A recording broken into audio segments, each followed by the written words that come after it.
Ladies and gentlemen and ladies, thank you for coming out tonight. I appreciate you doing so. I'm going to start off by saying my hellos to everybody. Hello, let's see here. I saw Palm Patrol, and I did see Juju's Rabbit Hole saying that I'm number one. Thumbs up. Hello, everybody, and Annabelle Roma,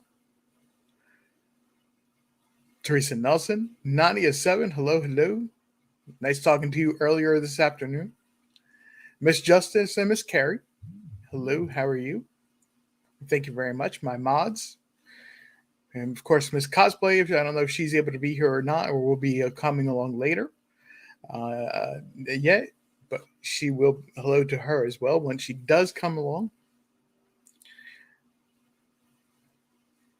Pen 1010, thank you very much. Teresa Nelson, thank you for stopping by and saying hello. Martha Larrabee, I hope I said that right. Thank you very much. The Walking Dead, hello, how are you tonight? See you waving hi. Chloe Jade. Hi, how are you tonight? Thank you for coming out. So, we're talking somewhere else tonight.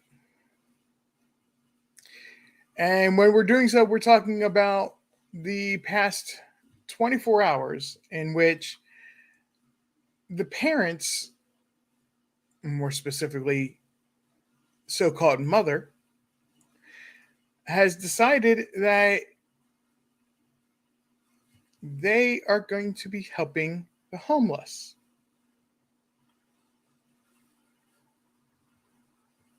And when they do so,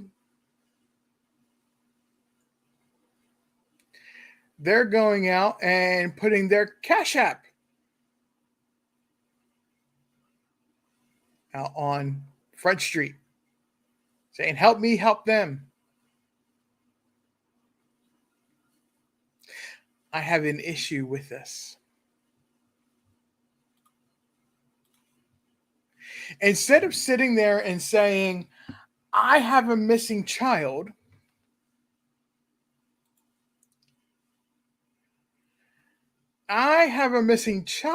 yes, this content is discussion is all opinionated, alleged, and anybody that wants to come up and join me, they are more than welcome to. Hello, Janice, as well.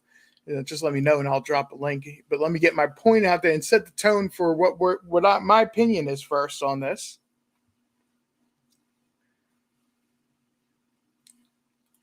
Instead of going and saying, I have a child that is missing in Tennessee, my attention should be there.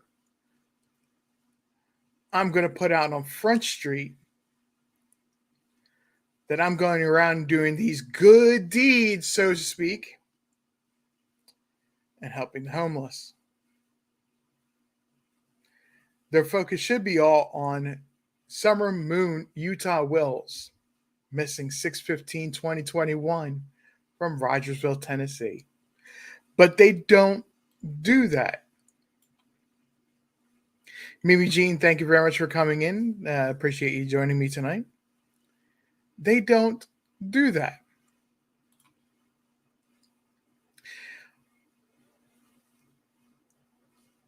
I think I've been pretty candid about that. I have some personal issues with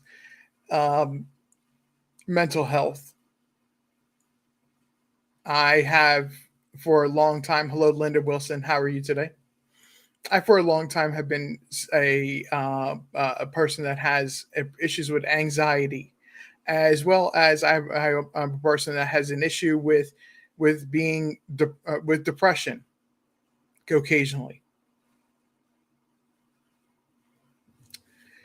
And the number one thing when you're going through any sort of psychology or sociology or anything like that, where you're actively seeking help to deal with your issues, no matter what they are.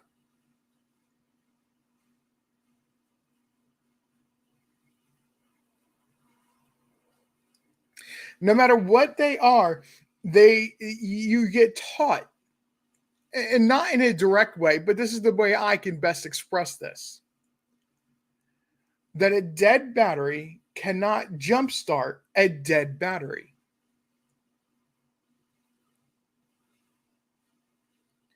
It's not a put down, it's not demeaning, it's not to say you're not worth anything.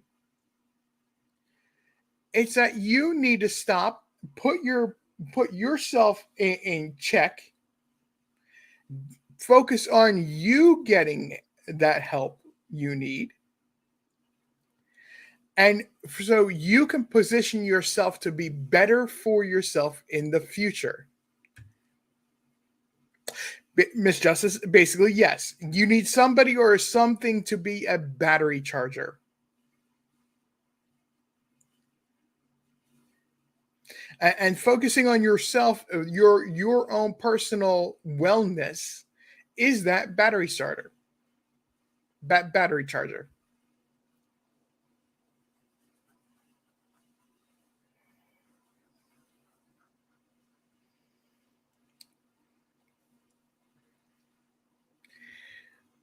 Hello, Juju's Rabbit Hole. Thank you for coming back. I saw you earlier.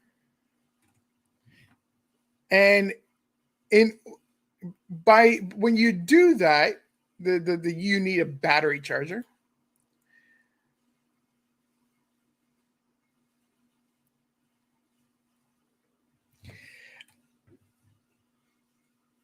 What you're doing,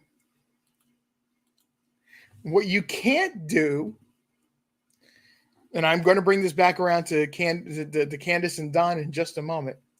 What you can't do is you can't sit there and help others. You can't put others first for a period of time. I'm not saying that in one day that you can help somebody else and you can put with somebody else's need as ahead of you. But for a while, you need to focus on your own issues.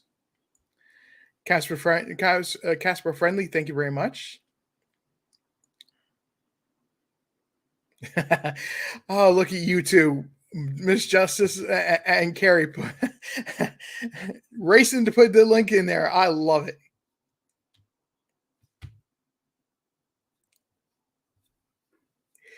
So, to equate that to what Candace is doing,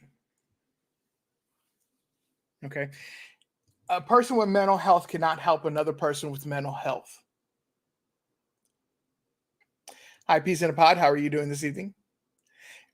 The Walking Dead, yes. You recharge yourself, better yourself. Let's keep that in mind for a second here. So we have Candace and Don who are struggling, living in a hotel. By all definition of the word being homeless, and what is nationally announced, recognized as being homeless, they themselves are homeless. Mimi of Six, thank you very much. Even though they have a home here in Rogersville, they're attempting to relocate to another state in Arkansas. And when they're doing so, they're living out of a hotel while they work, look for a place to purchase, and make attempts to purchase. But yet they're going to sit there and focus on helping somebody that's living on the street.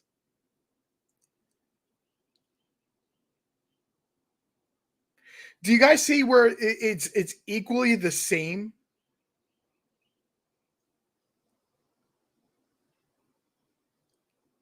Because what they're doing is and then the addition of the turnaround and using the platform of social media and to reach out to people that are on lives and the guilt trip them into giving money to help this homeless person. And in essence, they're giving money to the Wells to help afford a hotel, is what they're actually doing. Yes, Miss Justice. A form of the blind leading the blind. Yes, that is basically what's going on.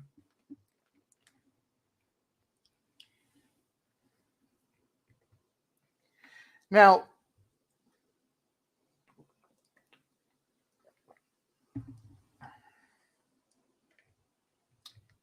you would think this would be a simple equation, and it's a great thing to help somebody that's homeless. In most cases, yes, it is. Gary, exactly. It's exactly what I'm driving at and getting to.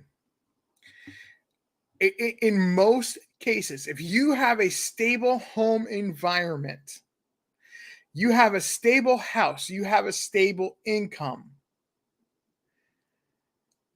you are within your means of what you can afford. Going to McDonald's and buying a homeless a person a double cheeseburger and a large fry and a coffee on a on a cold winter day, or ice water, bottled water on a hot summer day, is helping that homeless person.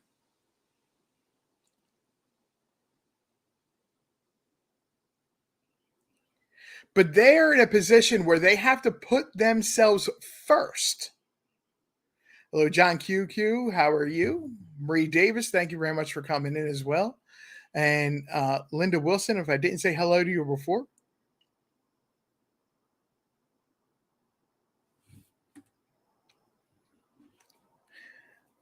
Marie Davis, you're exactly right. The hotels they are staying at, I highly doubt there is a continental breakfast for them every morning.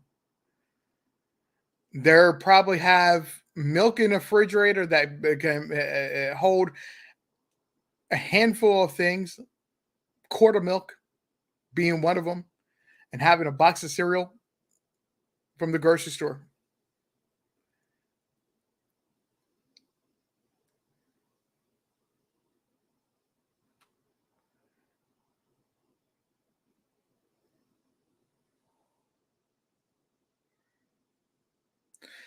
And uh, you're sitting there turning around and asking for people online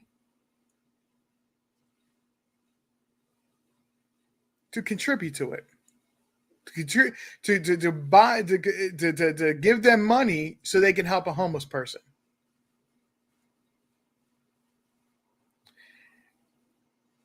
It's a major red flag, is what I'm trying to get at. This is a major red flag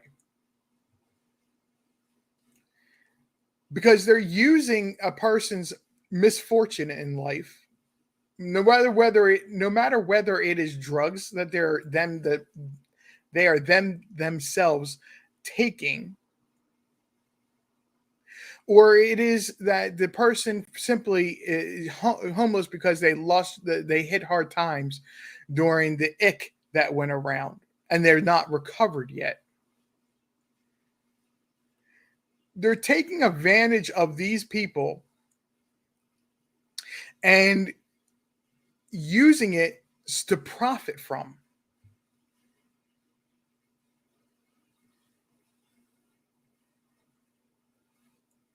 People are handing over $10, $20, $5, even maybe even more. I didn't personally watch this. I got told about this, and it sickened me to the point where I needed to come on tonight and be talking about it. You have a major life event. Your child goes missing.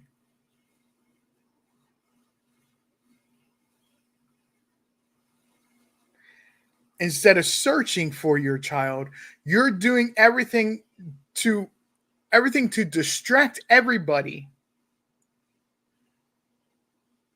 from focusing on what happened to Summer. Because ultimately, that is what everybody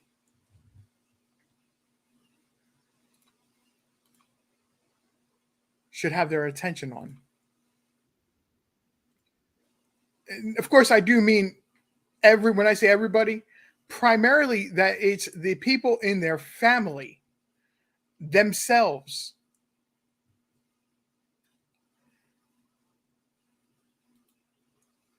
that should be focused on summer.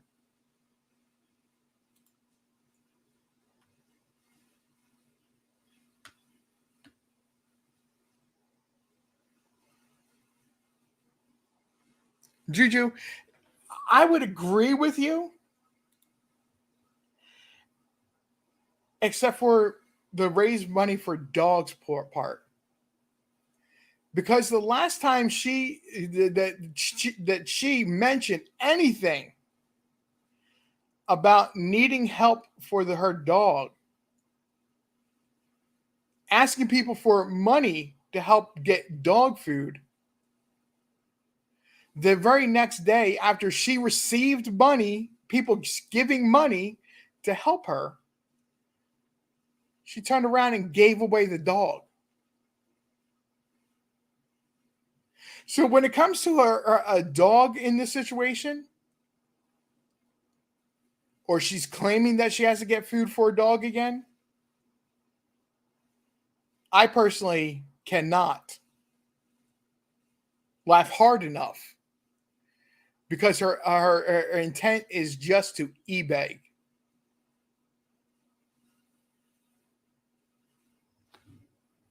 Marie Davis said it. Candace is eBaying for the homeless. Yeah, 110 Ben Hill is now gated.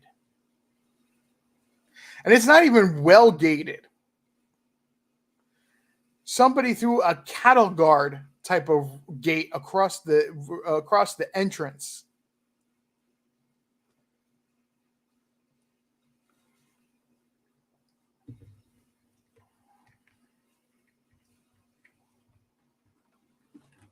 Something you can easily climb over and still get onto 110 Ben Hill Road.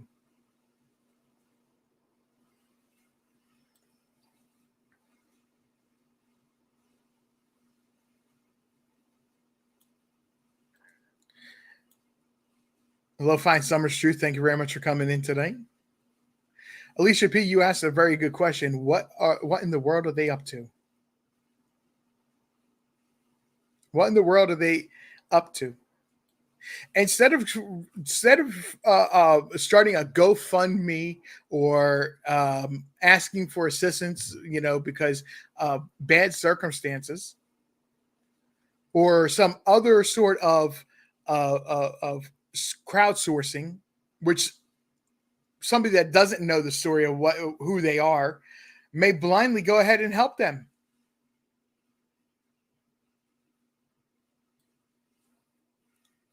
They're e-begging. They're going around making up or finding ways to make themselves look good. They're propping themselves up is what they're doing.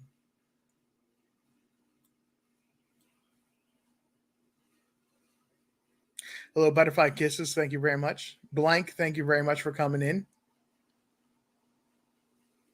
Right. Can't take care of animals, can't take care of children, can barely take care of themselves.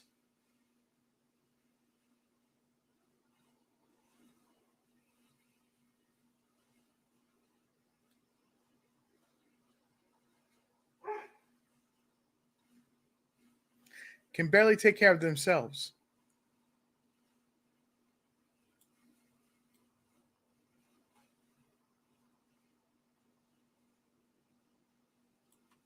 Oh, there's creators. There's channels that prop them up constantly. There's people that sit there and go that they have blindly pulled the sheepskin, pulled sheep's wool over their heads to disguise that they're wolves.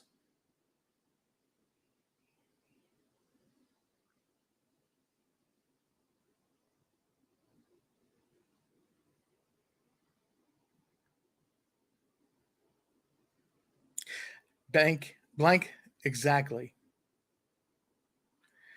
We already know.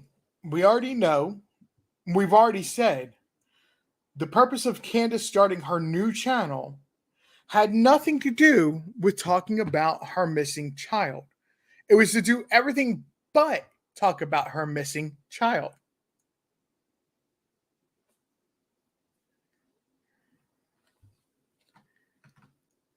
Then moving to Arkansas is just exactly that. They're getting away from 110 Ben Hill Road. They're getting away from everything that had anything to do with summer. Mind you, that they had everything that had anything to do with summer packed up and removed from the house not 3 months after summer disappeared.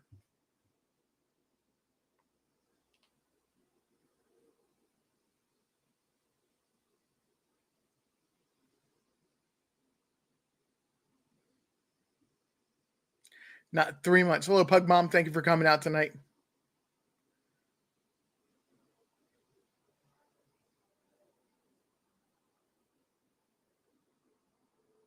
Yes, LeBlanc, exactly. They've always been runners, and this is the physical kind, not the kind where they're running for the through the buddy buddy system and transferring substances, moving substances that are illegal. This is what they do whenever there's any sort of trouble that pops up with CPS, with the law, with they just run. They hide. They start over. They drop everything and they start over again.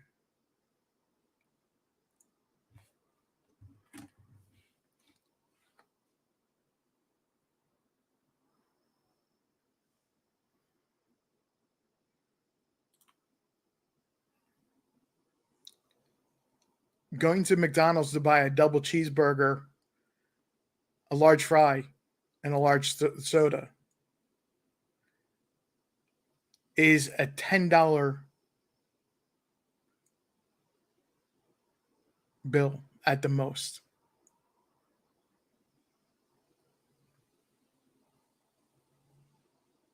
Or right about $10.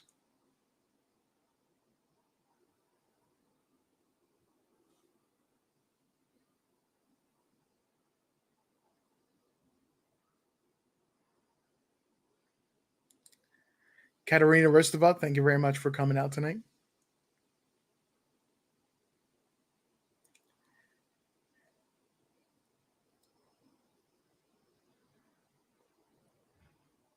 Yes, Nani, exactly.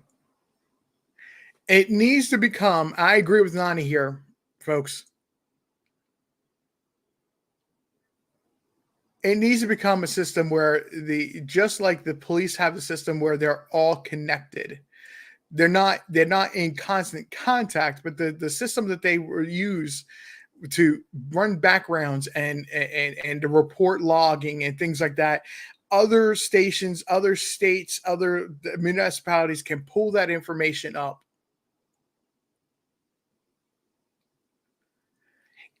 If an investigation warrants them doing so.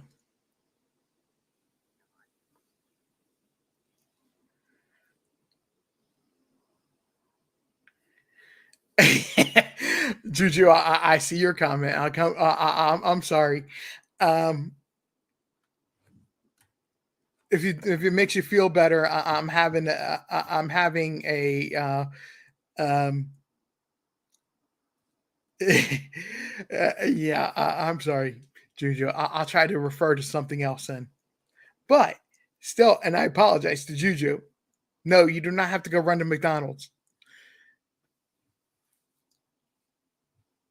It's the simple point of instead of handing somebody that's homeless money, if you're handing them a meal, you're satisfying their direct need and eliminating that they have money to purchase something else that could be much worse for them. Sammy Sparrow, thank you very much for coming out tonight.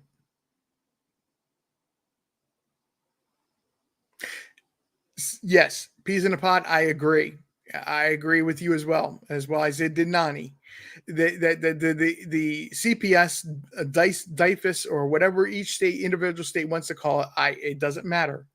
There needs to be a common reporting system that they can go into, see what's going on, and if there's something, especially if it's something that they are directly needing the assistance from CPS or DIFUS.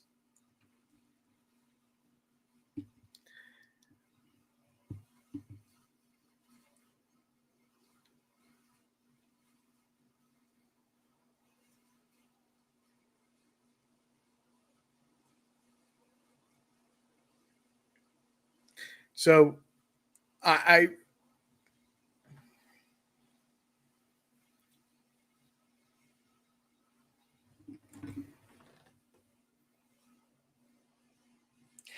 of course, Carrie's correct again. Also here, all persons are presumed innocent until proven guilty in the court of law.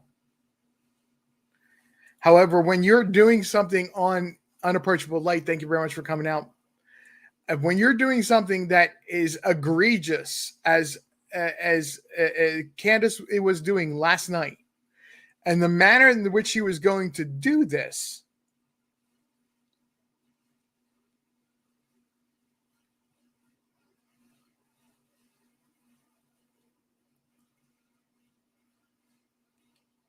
in the end, even if it's only $1 or $2, it's supporting the Wells.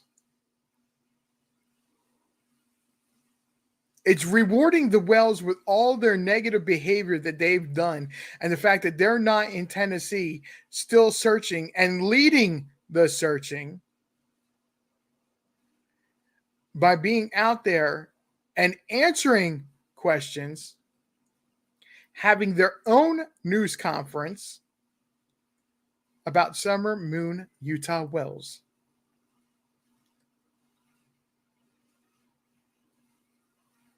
It shouldn't be YouTube. It shouldn't be WJHL. It shouldn't be any news station that wants to sit there, that puts information out first about their missing child.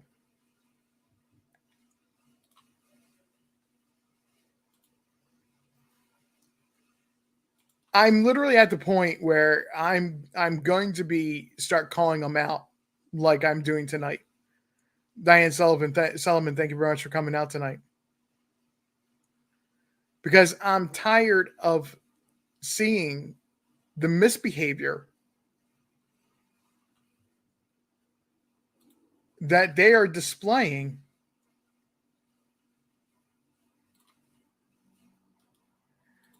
and how it's ineffective or dangerous, or even it has no. I see you. Thank you very much for coming out tonight. Appreciate you doing so. Their behavior has absolutely nothing to do with the one and only thing that they should be focused on. Yes, having a job is important. There's plenty of jobs to have around the Tri-Cities area. There's plenty of jobs that Don Wells could have that's in Knoxville.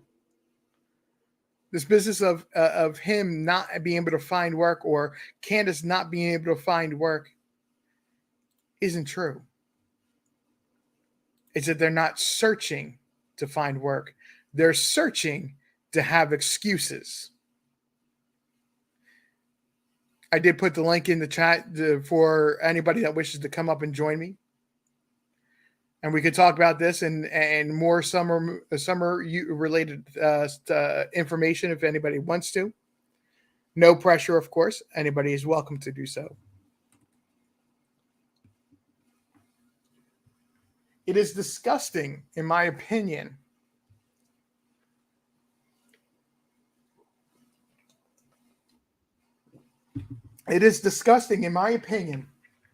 that the adults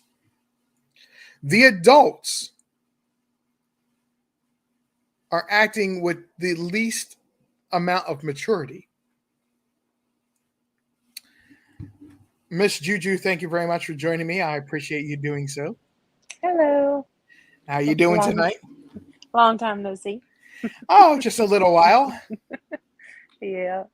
For those who Uh, don't know, Juju's Rabbit Hole is a good channel that's up and coming. I know Carrie was dropping her, and Miss Justice dropped her link earlier, and they will do so again. So if you would go ahead and click on that subscribe button for Juju. She is. We got another fellow map person. Another fellow OCD person. Well, yeah, you can Nothing describe wrong it with that way. it. Yeah. You can I describe it describe that way. myself that way.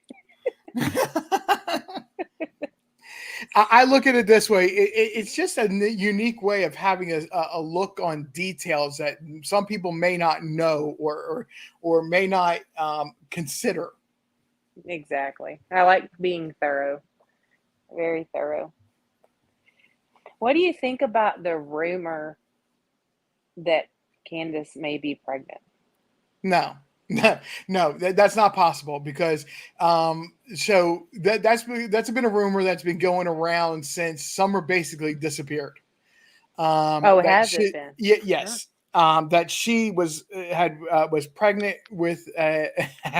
See, what did I tell you earlier about John Q? Mm-hmm. Mm. John Q. Well, Love I those maps, yeah, yeah. I started, but I've been listening to things here and there, and one of the things I listened to since I was on your panel last was that people are speculating that there was a baby bump when that creator went up to their hotel room recently. right. So no, that's not possible because unless they're lying. And I'm Hmm. going to put out there straight out there. If that's true, they've been lying to us more than we know. Some of the things we can figure out, but that would be a new lie. But Oh. she supposedly has said that after they had Summer, Hmm. um, I don't know the correct medical term, the medical phrasing. She was fixed. Oh, well, that's the first good thing I've heard about this case. From Sorry. what I understood, it was not only sewn shut, but also Removed? sealed, not sealed, hot water sealed. Oh. I don't know what the correct phrasing for that is either, but there's a way they go ahead and um, there you go. Lip lock Tubal no more. litigation? What? Lip lock no more said it. Lip lock Tubal no more. ligation. Yes, yes, yes.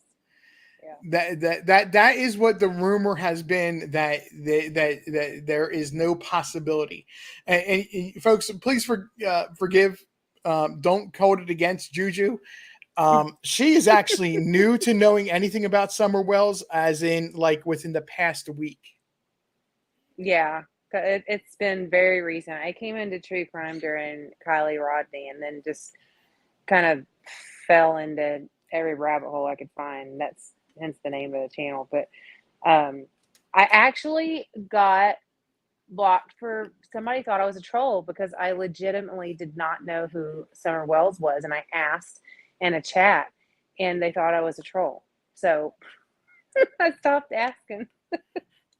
No, I realized when I was talking about Summer Wells one night, and it was on your channel, and Mhm. you're like, "Oh my goodness, how do these people get away with this?"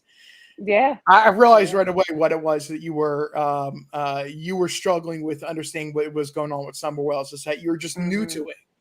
Very new. And there's so many different branches to this tree. It's like every time I think that I've got a good foundation on it, y'all throw me like 10 more curveballs. Like everybody that's no longer alive surrounding this case that we went over the other night. I don't even think we really scratched the entire surface, but Oh no, we I only mentioned two people. Yeah, yeah, I remember a couple, but I was like, "Good night, 11." I mean, I don't understand. It's so much. Hello, Pluckin. How are you? And so no, what I mean, so okay, so you have Jose, which we talked about, Mhm, who had passed away. May he rest in peace. You mhm. have Leslie, who is a neighbor of Allie, which is the mother of Hunter, the 15-year-old that was left in the vehicle with him, or was with Summer and Candace and Grandma on June 15th. And She Hunter passed is away. the little boy, he's The 15-year-old, yes. okay, and he Most was also at the swimming hole? Yes, and most people Okay, will only call him H. By the way. okay. Then you have there was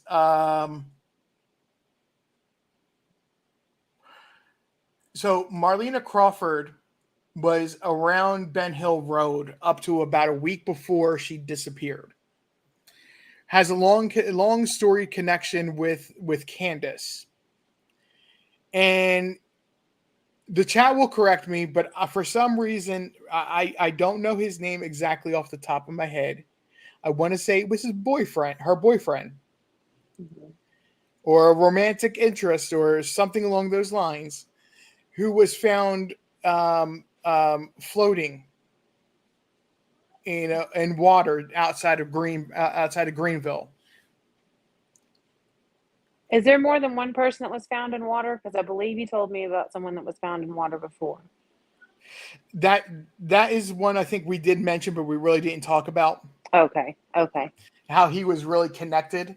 But Mhm, it was through Merlina Crawford, who is a friend of Candace's, and that she was staying at 110 Ben Hill Road up mhm. until a week before June 5th, the summer disappeared. So it was about June 8th.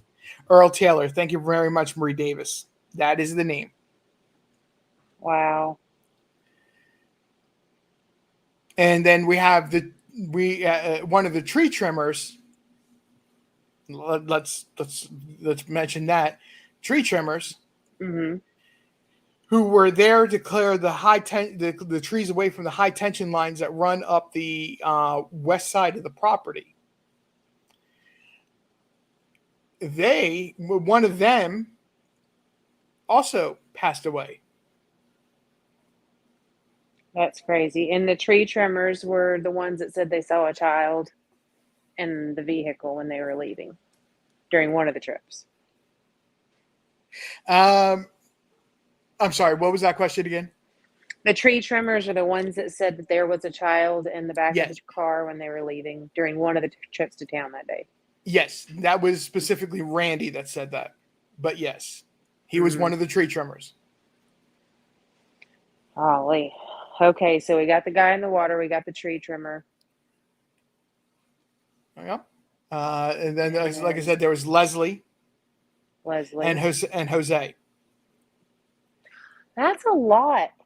That is a lot. Now, the deal with the local law enforcement.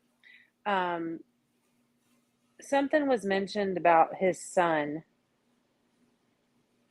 So there's some sort of speculation about a cover up because of his son's history, and that's why they're not digging too deep. Is there any truth to that we know of? So it depends which son or which child you're speaking of. I don't know. There's the three boys, which we don't really don't talk about, but others say there's the three boys, Uh huh. and then there's an adult child of Don Wells as well, who is a registered RSO, Oh yes, I know. Y'all told me about him, and then I believe his father was also right, possibly. possibly, but he's got dementia and can't tell anybody. If I remember correctly. Yes, we did say that Yes. he has Okay. dementia, and you just don't know. You can't. Not that he would confess. I mean, but at the Right. same time, Right. you really can't ask. because his memory is so no longer There. reliable. Yeah. Yeah. Alicia said Marlena's dad died, right? I don't know about that, and I don't think that he figures into anything to do with Summer Wells. So I've never. Okay, there you go. Somebody is saying Marlena Cantu is saying yes. That's Rick Crawford. Oh, okay. Sorry, guys. I know I'm way behind on this case. I like to I listen to as much as I can, and then I like to come pick RJ's brain. Lip lock, yes. I did say Leslie. I was saying that she's a neighbor of Allie's, which is H's mom.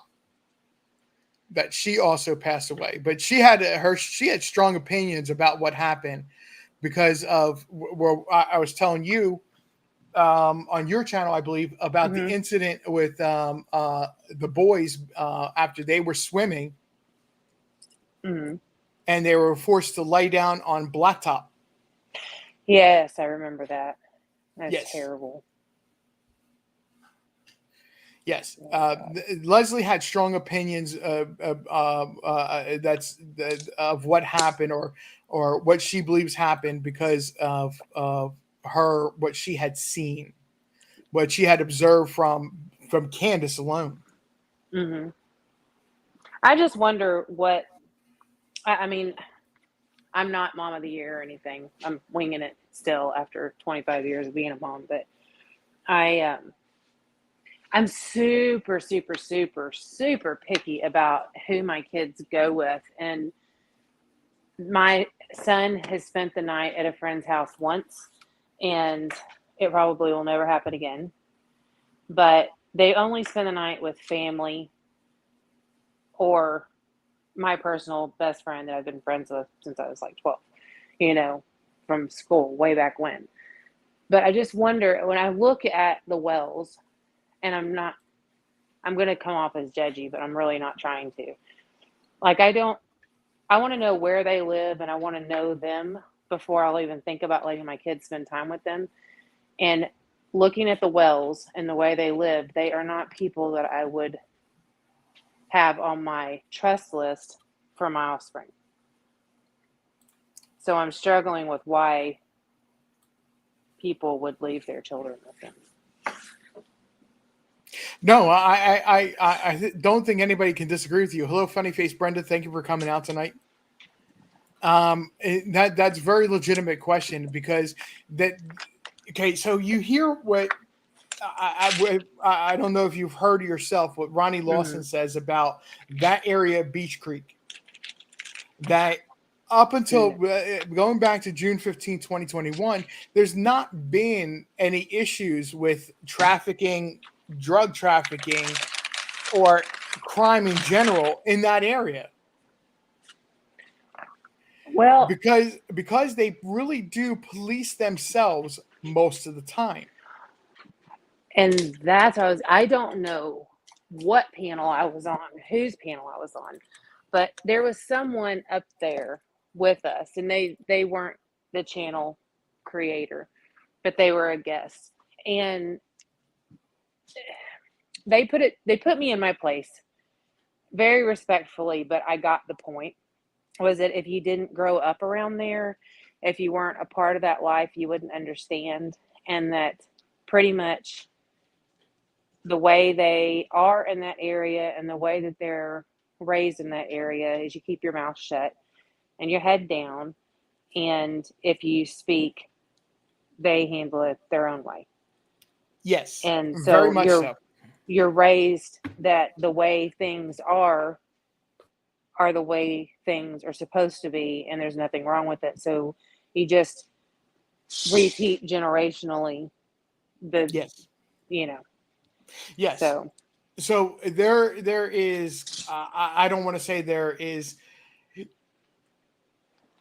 There's kind of like a hierarchy mhm, in some of the hollers mhm, where somebody on the holler will go ahead and be the captain, so to speak, where you know it's not like it's like a not like a gang mentality where you would see on some TV show where this person is in charge of everything, but it's kind of like they do police themselves. They keep themselves in check more than anything else.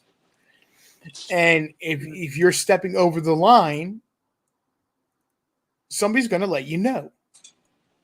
Yeah. I kind of got that. Like, you don't call the cops around there. No, you don't. You That's really the don't. tradition. And if your neighbor is dealing drugs and things like that in these hollers, you're not reporting it to the police. You're just keeping your kids away.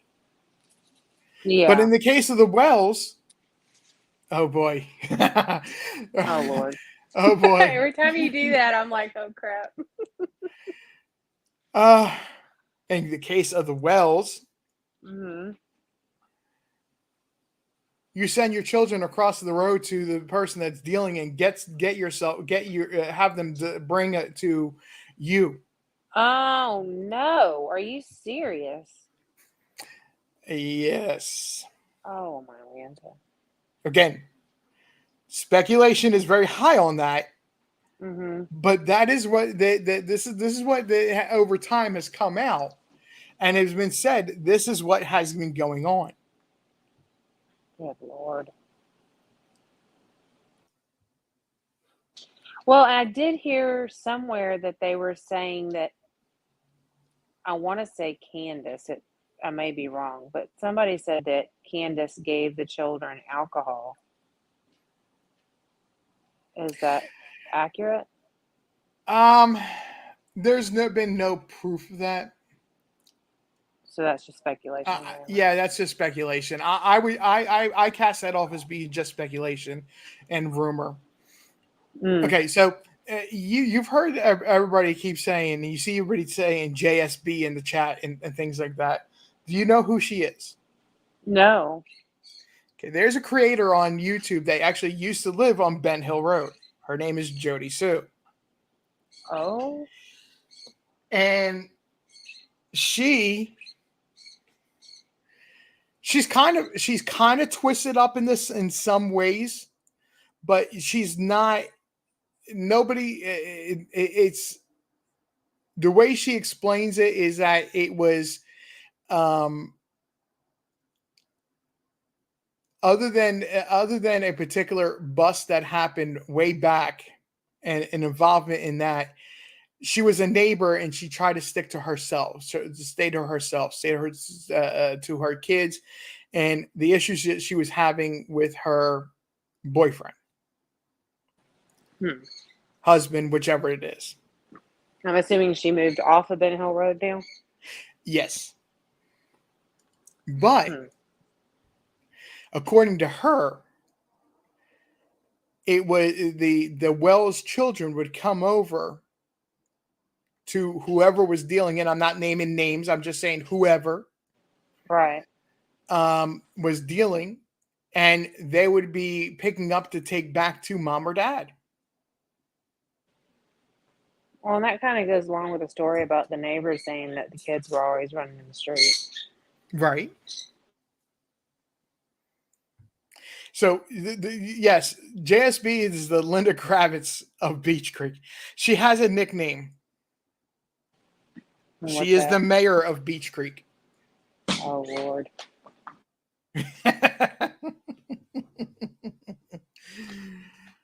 I think that explains enough about JSB as far as I'm personally concerned, but she inserted herself into this case. Absolutely, she did.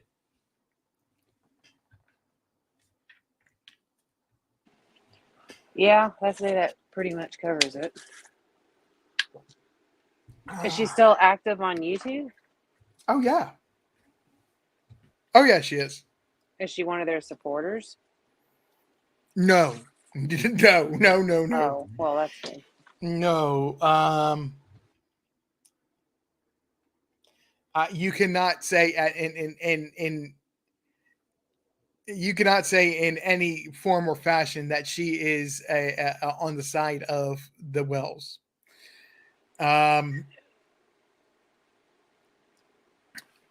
Right. Who said what though? Because the problem is with that the scream that you're referring to is that the police have ruled it out, saying that it is not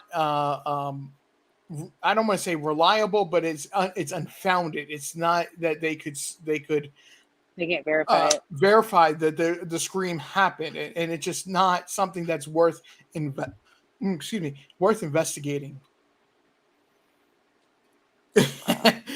Marlena, yeah, I'm being nice by saying that, and thank you for coming out. If I didn't say so before, um, uh, um, that's not her only nickname, and I'm being nice as leaving it as that. Um, there's a lot of tales that run and stories and information that possibly are linked to Jody Sue that could be its own. Excuse my phrase, but that's about 4 rabbit holes down. Good night. Okay, I don't even know all that. Yeah, right. That's what I'm saying. It's you got to go through a couple other rabbit holes to get there, and you're at that point. You're just stuck. Yeah, yeah. No, I'm good. I'm good. I feel like I am still in elementary and y'all are working on your master's, so I'll pick it up eventually as we go. No, you do. You pick it up pretty quickly. You pick up things pretty quickly. Thank you. I'm trying. I just like to listen and Some. observe. I'm sorry. Go ahead. No, I was just saying I like to listen and observe when it comes to this case, but I come here to ask questions. Who said what earlier? Said poor Juju. I feel her. I Yeah, feel for her trying to keep track right now. Juju's actually doing really good, folks. Trust me. She's treading water. I am keeping my head above water, kind of. Lip Liplock says I have a PhD. Yeah. I believe it. I've been seeing the comments. I know I can see it. You know, Yeah. and this kind of answers the question because my big soapbox here lately was that I know, and y'all please don't come for me. I know that Summer needs all the help she can get to get found and you know, for her to be at peace and have closure and all that kind of stuff. And I'm not knocking that at all. But I was like, everybody's covering Summer and all the popular cases. And what about all these other kids? You know, they need help too. But I see why y'all are so committed and heavily invested in this because, I mean, y'all are pulling me in with you. And so, you know, I'm not going to do any dedicated lives or anything like that because my vision is in another direction with the kids that aren't popular. But um, I do want to learn, and I do want to. I'm in here with y'all now. I'm here. I'm here. Marlena, I never thought you were, but I appreciate that, and I put it up there just for anybody else that's curious that you are not Marlena Crawford. It did confuse me a little bit earlier Yeah, when she was answering the question. I saw her name. I was like, yeah, no, no. Just like my mod Carrie Lawson, she has absolutely no ties to Ronnie Lawson, who is the Hawkins County Sheriff. mm-hmm. Just a coincidental name. Yeah, and that was one of the questions that I had. There's a lot of same names, and you really you got to know in order to know that you're not talking about one person instead of two different ones. I Right. know, Walking Dead. Lip Locker No More has it exactly right. It's great to have new eyes on the case because if you go back to June 15th and why we're dumping information on you, you Mm-hmm. know, you go back to June 15th and you pick up from there and you start to follow along or come along and catch up with what happened then was versus what is happening now and the information that we know uh, has shifted and changed. And I'll be Mm-hmm. honest. I'll be honest. Go back and watch a lot of Chris McDonough, The Interview Room. Mm-hmm. If you want to see how much the story shifted and changed, watch his interviews. Okay. Watch his interviews when it comes to Summer Wells, because you'll pick up quickly. Quickly, you know how I was mentioning to you how the report of Don Wells was saying that he beat the police back to Ben Hill Road, and then just last week when he spoke to WJHL, it had shifted twice by then, or at that point, and he's now saying that it was that he went and that two police officers beat him back to Ben Hill Road. I saw that and I thought I was going crazy. I thought I was not remembering what y'all told me correctly. Yep. That got me turned around in a knot. I thought for sure it was my mistake. I was like, oh, I must have misunderstood or I'm not remembering correctly.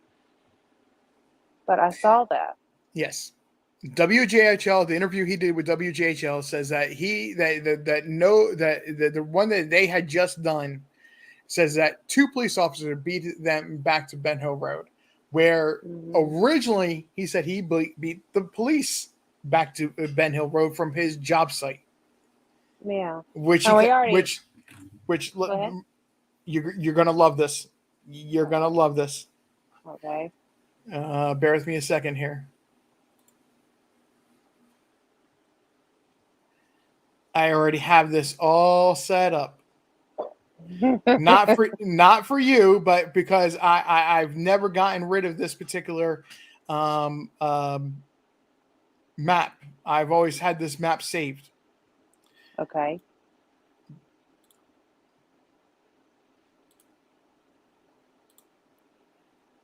I was not planning on this, so just bear with me a second here. I'll explain the places on here. Okay. I know everybody in the audience and my audience probably is pretty familiar with where these places are. Okay, so just bear with me a second here.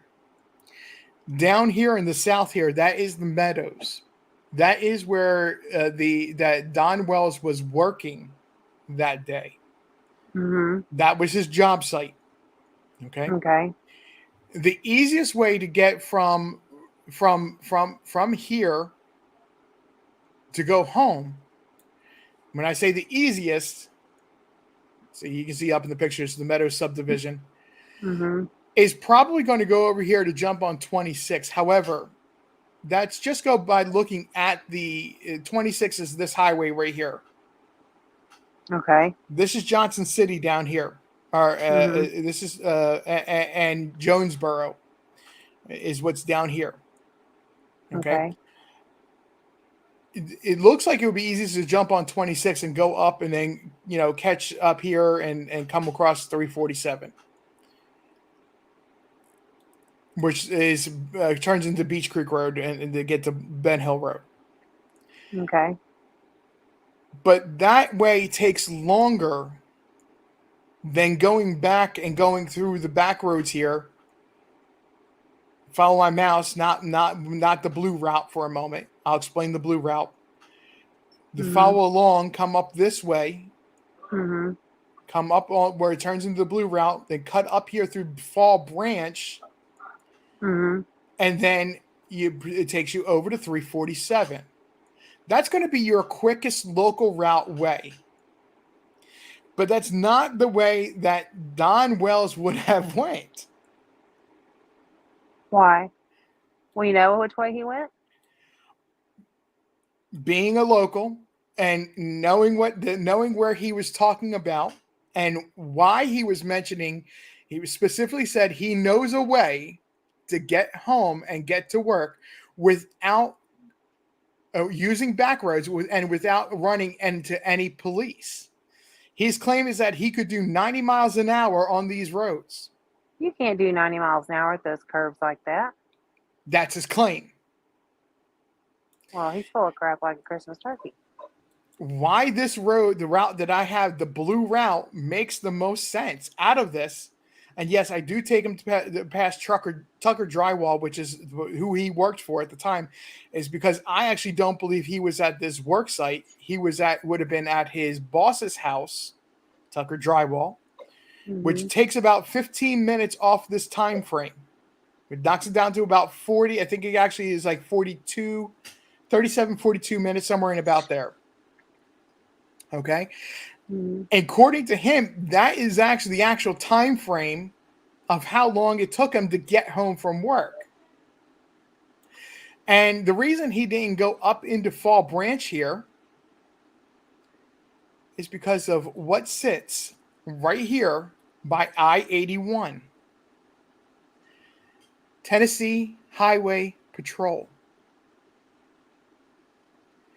He knew a way to avoid the police and any sort of surveillance. He wouldn't go. That's not sketchy at all. He wouldn't have gone all the way up to Fall Branch. He would have gone and bounced around behind them, cut underneath the highway. Chimney Top Loop, we'll explain in another time. We'll get into what Chimney Top Loop is about in a moment. Mhm. He would have come up here on Ryan Road, jumped onto Horton Highway, which I keep saying is important, just as important as Chimney Top Loop Chimney Top Loop is, and we'll like I promise you, I'll get into that with you. Mhm. All right, and he would come up over here. No, I'm sorry. He would join over here where the blue route is, up Gum Spring Road, and that comes around and turns into or connects to right over here. Apologies, it twists and turns around the mountain. This is a mountain, by the way, that we're going around. Oh, come on. Don't you love it when it does that? Oh, it's my own fault. I have one of those mice that have buttons on the side that you can actually go back or advance in a page.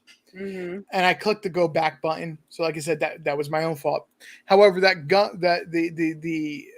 road I was mentioning, That's a mountain right there. Right, goes around the mountain, comes Mhm. up and turns into Old Blair's Gap Road.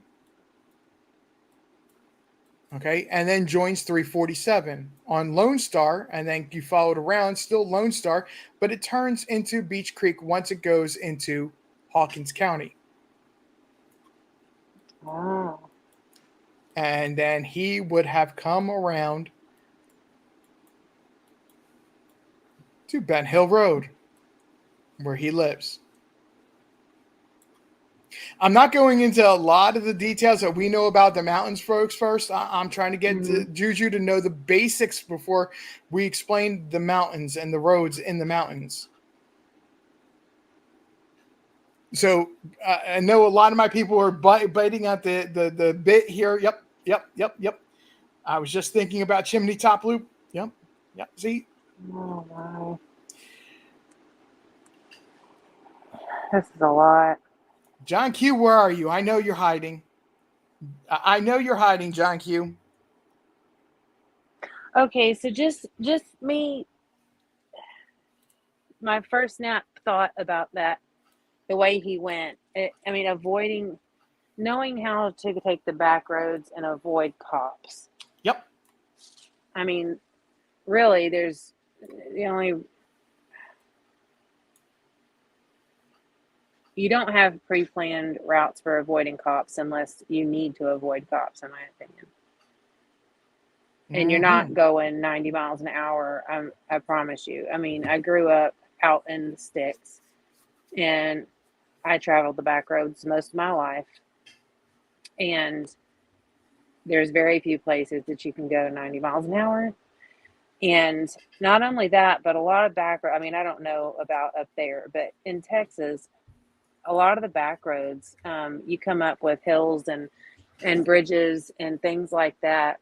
And I don't know what the weather was like that day or what it had been, but a lot of times, some of those backwoods roads, the bridges flood, the low-lying areas flood. You've got a lot of wild game. You've got all kinds of things, and you can't speed like that down that way. I mean, you have old men on tractors and combines and all kinds of business. Mm-hmm. That doesn't make a lot of sense. So when you say you're gonna forgive my ignorance moment, when you talk about back roads in Texas, Hmm. when most people look at Texas, a map of Texas, it's all highways and farmers routes and Oh no, no, no, no, no, no. There a lot. When I say back roads in Texas, I mean back roads. Like most of them are like 1.5 car widths wide. okay. And when you pass oncoming traffic, both of you are half in the grass. If you're lucky that there's a grass shoulder and it's not a ditch, and there's always the driveway that, people when they pass each other, you can see where you pull over into someone's driveway to let somebody get by. And if you get stuck behind a tractor or a combine or anything like that, you're just stuck unless the old man on the tractor decides to pull over into the ditch and let you by. There's no passing. And if you get more than 4 or 5 inches of rain, the Hmm. low spots are washouts. You can't pass it. So you get off the back roads and go on to the main highways, and um, even some of the farm to market roads that are good paved roads. You get on those in order to get to town or go where you need to go, because the back roads are, it's weather dependent, really. Hmm. So to give you an idea, since you've mentioned that you can you'll understand, be able to follow what I'm saying. Hmm. Since you explained the back roads, that you're putting one set of tires on the road, the other set of tires in the ditch. Hmm. So there, you see all these little roads that are that are not being highlighted as the way that Don Wells would have gone. Yeah, I Okay. mean, when I was looking at the map earlier, I was like, I wouldn't do the zigzag business. There's lots of cut throughs and thoroughfares as far as backwood roads that I would have rather taken. Some of these roads go over these mountains, but because Google Earth or Google, when they went out and mapped these, and it turns into private property or they turn into sand roads, dirt roads, Google didn't map them. So Well, some of these that's routes, crazy. like if I were to zoom in here, we're back here where it says Limestone Branch. This has come down Ben Hill Road. Watch Ben Hill Road as it turns into a dirt road. That happens all the time here. We call them, in fact, there's a place um, where my great grandfather lived, and he lived in what was called the Sand Hills. And it Mm-hmm. was literally, they are sand, sand. They just recently paved them in the last 15, 20 years. And it was 4x4. But people lived there and they had to, I mean, you drove them. You just drove them. To get through some of these roads that are back here in these mountains, and I am no expert at knowing these mountains.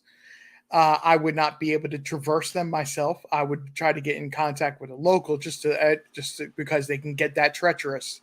You Some have of to the be local. some of these roads you have to have either like a horse or a mule. Some of them you Hmm. can get away with an ATV, but you Hmm. really would have to have a horse or a mule to get through some of these areas. Especially going up and down a mountain. That's a little bit different. I've mapped it. Okay, you can literally go from coming down this end of Ben Hill Road. There is a way that you can get all the way over here to this church, the Solomon Temple Missionary Church. It's an important place with Summer Wells because they had a lot of press conferences from the parking lot of this church. You don't have to go onto Beach Creek Road to get there. These hollers, these roads, not only do they go over the mountains, but they connect back here. Wow. They're not mapped by Google. Now I want to go over, run across to my office and see if the sand hills are mapped. I'm going. Hold on.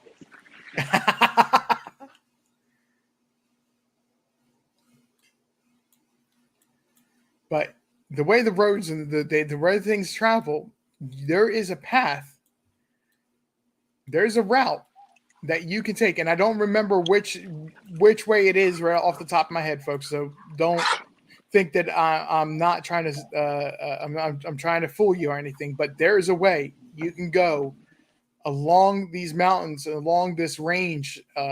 There's a road. It's a dirt road that back here that connects over to this road, and then you can go on around.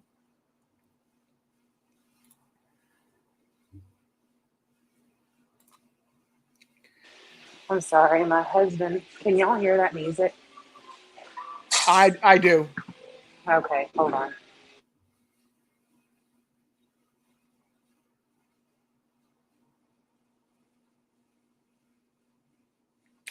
I'm no trickster. No. Who said what? No, I'm no trickster. The road is tricky. The route is tricky, but I know that it exists. Okay. Yes, Janice, horse. Fred Hill used to tell has told Ziggy many times, and it is the truth that to get onto his property or some areas of his property, you need a horse, and he actually rode horses where they would have somebody that would take them to the store, and then they would have to get on horseback to get the groceries back to their property. And that's not unfamiliar to me either. Now I really am. You want to go to Tennessee with me? Or you're already there? I'm already there. You're already there. Okay, so I am going to look. Hold on. I'm pulling it up on my computer. I'm just curious to see if our sandhills backwoods are mapped like y'all's are. There you go. Lip lock no more. That's probably what I'm thinking of, and how you get there. She has video footage of somebody driving from Ural Road to 110 Ben Hill Road without ever touching pavement till they come out at Ben Hill Road. Oh, wow. Yep. These hollers are connected. They're intertwined. They have roads that don't exist on the map that go through and connect each other to connect different areas. You know what? They don't map ours either. That's so crazy. They are actually roads. I'm sorry, guys. Denelin, to the legendary, thank you for coming out tonight. And that's part of the reason why it confounds so many people is that not to say that it's a problem, but they say that one of the possible scenarios is that Summer just walked away. Well, which way did she go? There would be something. That's one of the. I'm just saying that's one of the possibility theories of what some people say, that or that she just walked away. And I personally can't buy. I don't buy that she just walked away. I don't believe it. I don't either.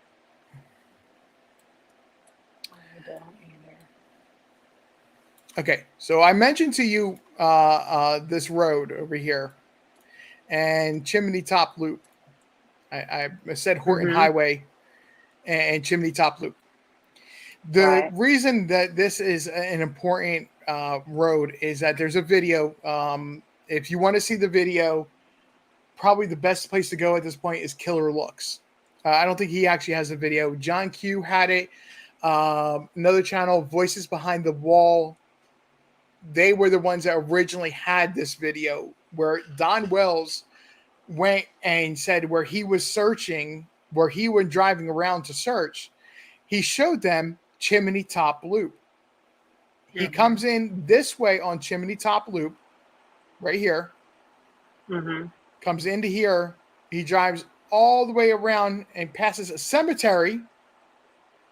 Oh, that's super fun. Okay. Comes down, and when you get about 7/8 of the way, before you get to this intersection right here, he probably somewhere in about here, Mhm. he cuts the video off. He never comes back fully around to Chimney Top Loop. So what I'm does he sorry, not want us to see? to not Chimney Top Loop. I'm sorry, to Horton Highway. Right. What does he want us to see? That's the question. Every single time, and it's there's nothing here. It's some trailers, a couple people living here, with the exception of one particular home.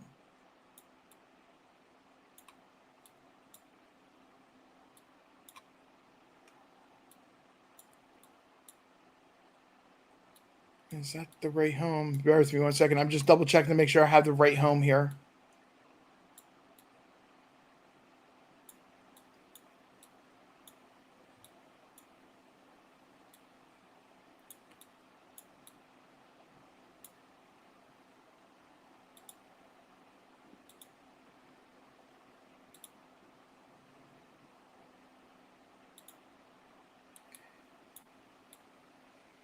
I think that is it.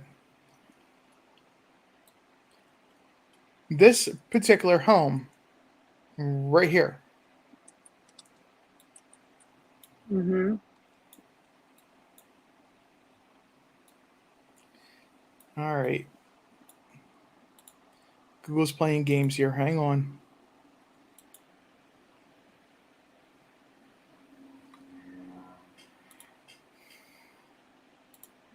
I'm following you on Google Maps on my computer. Yeah, I think I went the wrong way on Chimney Top Loop for this particular house. But I see where dirt road cuts off to the left.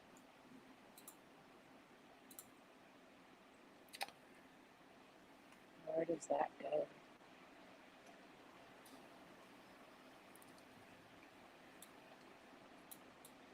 It's a driveway that leads down to a home, and that's basically where the Don Wells cuts off. And of course, my Google Maps is playing games on me. Bear with me a second here. You're fine.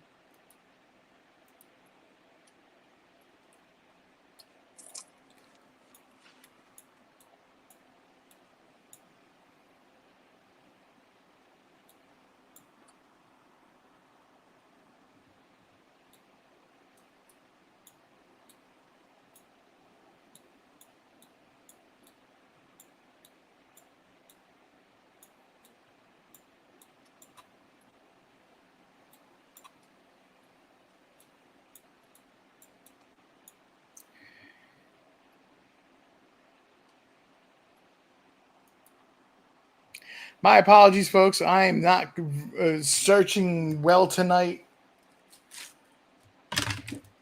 Let's try if this will make it easier for me to do this.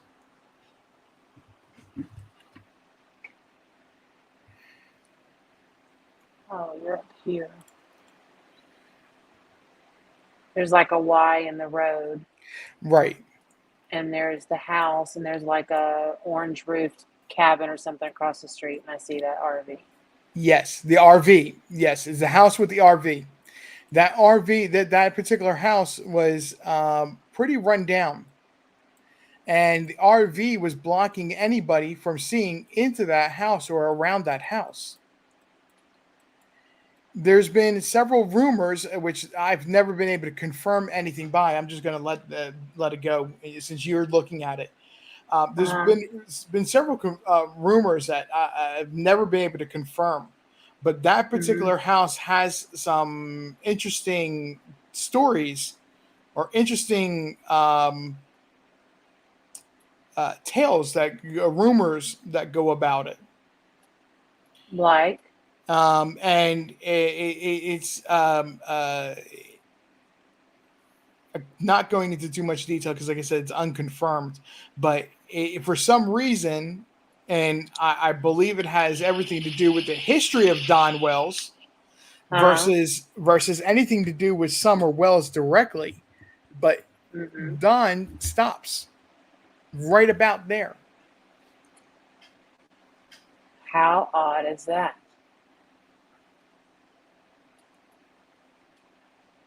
And the funny thing is when I go to the street view, you can't see it. Why is that? That's the well that RV was parked there on purpose to try to block it from street, being able to view from the street, and because when they did so, when the cameras went through, that Google car with the camera went through, it blocked it from seeing the house as well. So, what is this? Whose house is this? We don't know But Don just stops filming right there. about there. Yes. Funny enough, it's next to something called the Dark Hollow. Mm-hmm. So at the top of the chimney top loop, I'm going to move my screen around. Mm-hmm. Up here at the top, you see where this road comes off and goes to the right here? Mm-hmm. If you take this road off that's off to the left here, comes up,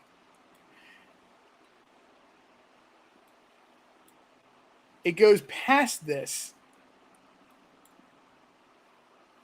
I don't remember exactly where it is, so you have to forgive me.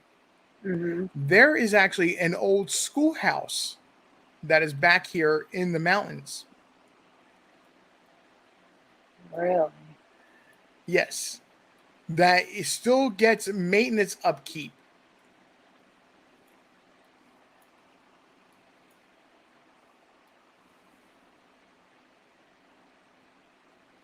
Hmm. But nobody goes to school there, I'm assuming? Nobody goes to school there.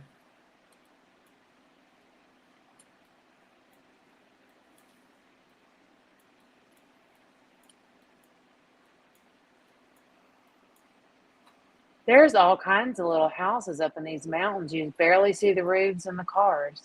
Exactly. Man, that's some sketchy business up there. I feel like we should be hearing banjos or something. Sorry. No offense to anybody.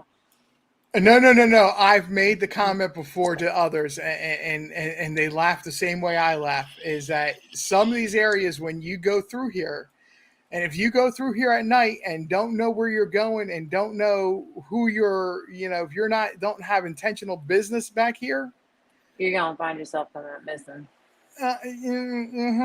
yeah, you're gonna find yourself being chased out of there. Yeah, and probably right out off of a cliff or something if these are all damn mountains all over the place. This Rivers. area where this road is that I'm showing you, right in It here, goes around it. it goes around it. It's flat. It's pretty flat. Yeah. Have you've driven it or no? No, this is actually a named road, but it's a private road. Oh, that's convenient. When I come back down to here to Chimney Top Loop, I'll show you why. It's a private road. Okay. It's a private road that he can drive on? I guess if you're local. Private road as in, if you look at the name of it,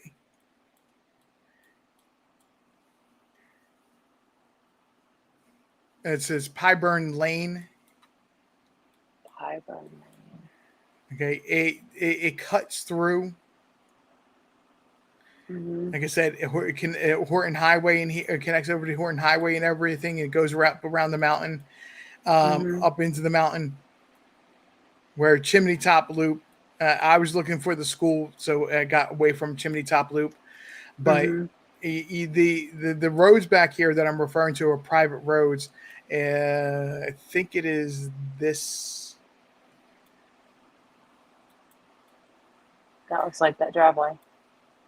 I think it is this road. If I drop my little man here.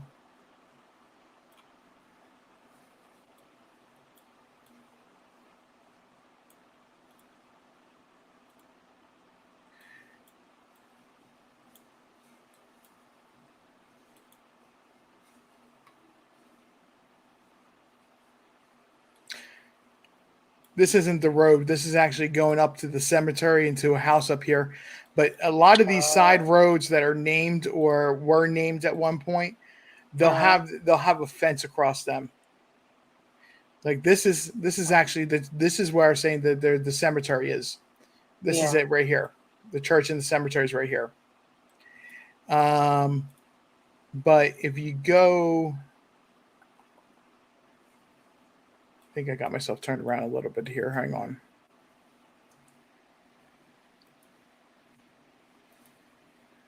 I mean, this is a lot of mileage for him to drive to get back home. Right. Well, it would be. It's instead of him making the right onto Horton Highway, he would make a left onto Horton Highway, or he would come around the mountain, go around the mountain through the roads I was mentioning, and he would come down Horton Highway, and it would take him over to Chimney Top Road Loop.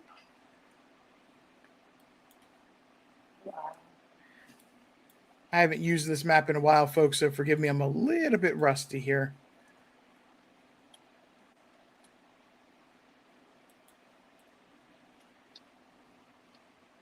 I'm over here trying to follow you on my screen.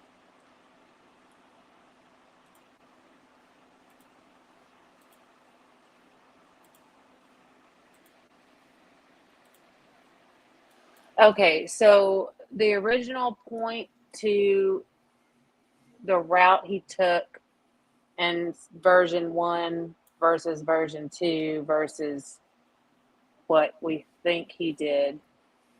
Mm-hmm. Do you think that he was home when whatever happened? I saw somewhere in the chat, and it's way up there, but somebody said that they think that I'm assuming something happened at home and Don met Candace at a middle point. And they did whatever they did from there, from what I'm gathering. Yes, and folks, please don't. I apologize. I see that I have a few people that I didn't see in here before. Hello, everybody. Trev time. I think I saw another person's name. Another name I missed was Marshmallow Kiss. Hi, Trev. Hello to Crystal. Guys, I apologize if I missed you, Alana M. I was on another screen, so please forgive me. Hello, how are you all doing tonight? But so yes, that's one of the rumors that had happened, is that there was an exchange at one point. I personally believe it wasn't an exchange like people would think, where they took Summer out of one vehicle and put her into another. I believe it was that they exchanged just vehicles, period. Oh, and exchange drivers. Right. Not cargo. Right. Gotcha. Wow.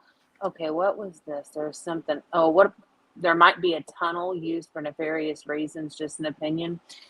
I don't know this case like y'all do, but I'll tell you that there's tunnels here. There are tunnels here that are used for nefarious reasons, and most of them are to get from one side of the border to the other in Mexico. There's not so much that here, and not even in the way that you would be thinking about it. Most people here have accepted that, to get from this point, let's say from Ben Hill Road to let's say let me think about Indian Path Hospital, which is on the north side of Kingsport. That you basically from where the Wells live, you'd have to come up here. You can either stay on 347, which does go all the way into Kingsport, and then go up. I believe it's John B. Dennis, to get to that area. But another way to do so would be to get on 81, come back over here on Horton Highway, jump on 81, which would be, for where the hospital is, would be a little bit quicker. Get off in Kingsport, It's actually up up get off here at 26 up to 11W go east, and you run into Indian Path. It's a little bit longer mileage wise, but it'd be quicker because you're taking the highways. Yeah. Now, what Um, about mining and mine shafts? Do they have those up in this area? oh, definitely. Oh, yes. Goodness, Definitely. yes. Definitely. So So there that would be is, easy enough. yes, there's old quarries that are no longer used. There are mines that are known to be in the mountains that are not used. That there's actually, if you come up over here in the middle of Kingsport, is something called Bays Mountain. Bays Mountain Park, and okay, it Base is Mountain? bays, like as in a Bays. bay of water. Oh, You see it now? Bays Mountain Park. Yep. And planetarium. Yep. Awesome place to go. Don't think I'm going to knock it. If I wanted to go camping, I'd be careful going camping. I would rent a cabin. I would not go camping in a tent in Bays Mountain. Reason being is that there's often, not every single year, like this year it didn't happen, but I've been here long enough that I know that in this area that I've known that I've heard of 3 different reports in the springtime, that or sometimes during the summer, that bears have attacked people. They've been Oh, aggressive boy. towards people. And mostly it is that people are not being smart about how they're storing food Yeah. and things like that. And bears are going after the food. Yeah. Yeah. I'm of the opinion that normally when an animal hurts a person, I ask, what did the person do? In this You know. situation with the bears in Bays Mountain, that's exactly what I asked first. Mm-hmm. I mean, you're in their territory. You kind of have to play by their rules, and that's But just common sense. this area is actually an awesome place to go visit. It looks beautiful. I've been there one time, and I would go again. But then again, I love going to planetariums and things like that. So that's just me. Too. I'm going down to the road view to look at it. No, Alicia, Wow. you're right. They don't eat people, but they will be aggressive towards people if they stand in the way of them getting food. Mm-hmm. Wow, that is really pretty down there. It's like a dam or something. Yeah, it is a beautiful area. Great place to go visit if you're not from the area. Yeah. Wow. And if you look at how close it is to where the Wells lived, it's not far at all. No, it's really not. Not at all. Ugh. I hate to do this, but it is time for me to turn into a pumpkin. Oh no. I know. Well, Juju, Need as to have- always, Go ahead. I'm sorry. Juju, as always, you are welcome to join me anytime. Thank you so much. Yes, I am. I will probably be ready for another mind melting conversation when you go live again. They might get tired of me coming in here just asking so many questions, but No. Believe it or not, everybody knows that these sometimes going over this information, at least how I personally feel, is sometimes if you have to sit there and take a step back. And I did this last year personally after the 1 year anniversary, that 1 year mark. I said, let's go back to basics. Let's go back to the facts we know. Let's go back to the basic information and start again, because it was needed to be done, because so much information was being lost in current information. So Right. You I have forget the original baseline. You have to go back to that. exactly. And so I have no problem with going back and going back to that information and reworking the maps and everybody like I was joking with you earlier. Everybody knows when I pull up maps, it can get deep. Yeah. Yeah. Well, I'm ready. I just have to get some sleep and get my work done tomorrow, and then we can get right back at it if y'all like to. If you're asking, if I see you asking questions in chat, I got your back. Thank you. You said that. I appreciate it. Lip Lock No More. She is another creator. She does a wonderful job. John Awesome. QQ, you saw him in here earlier. Another creator does a wonderful job, has covered Summer Wells. The people that come in my chat, they know when I'm pulling out maps and we're going into information. We're going back to the basics. There's a purpose behind it because you got to take that step back. So you being up here and unfamiliar is not a problem at all. Well, if I can help, I would love to, definitely. And if taking me to school helps figure something out, I'm all for it. Trev Time, I apologize. I didn't see you in the chat. So Trev Time is actually another creator that covers Summer Wells, and he does a great job as well. Yes, I love Trev Time. I watch him a lot. I do like him. And I will go find the rest of y'all's channels too and subscribe to them. I'm sure they're probably in the chat, and I'll go through them and find them. If not, I'll click on your deals. I'll figure it out. I'll find y'all. Juju, before you do go run away and turn into your pumpkin, I know I'm pushing your bedtime here. It's okay. I had started to announce the other night that I have a tertiary channel.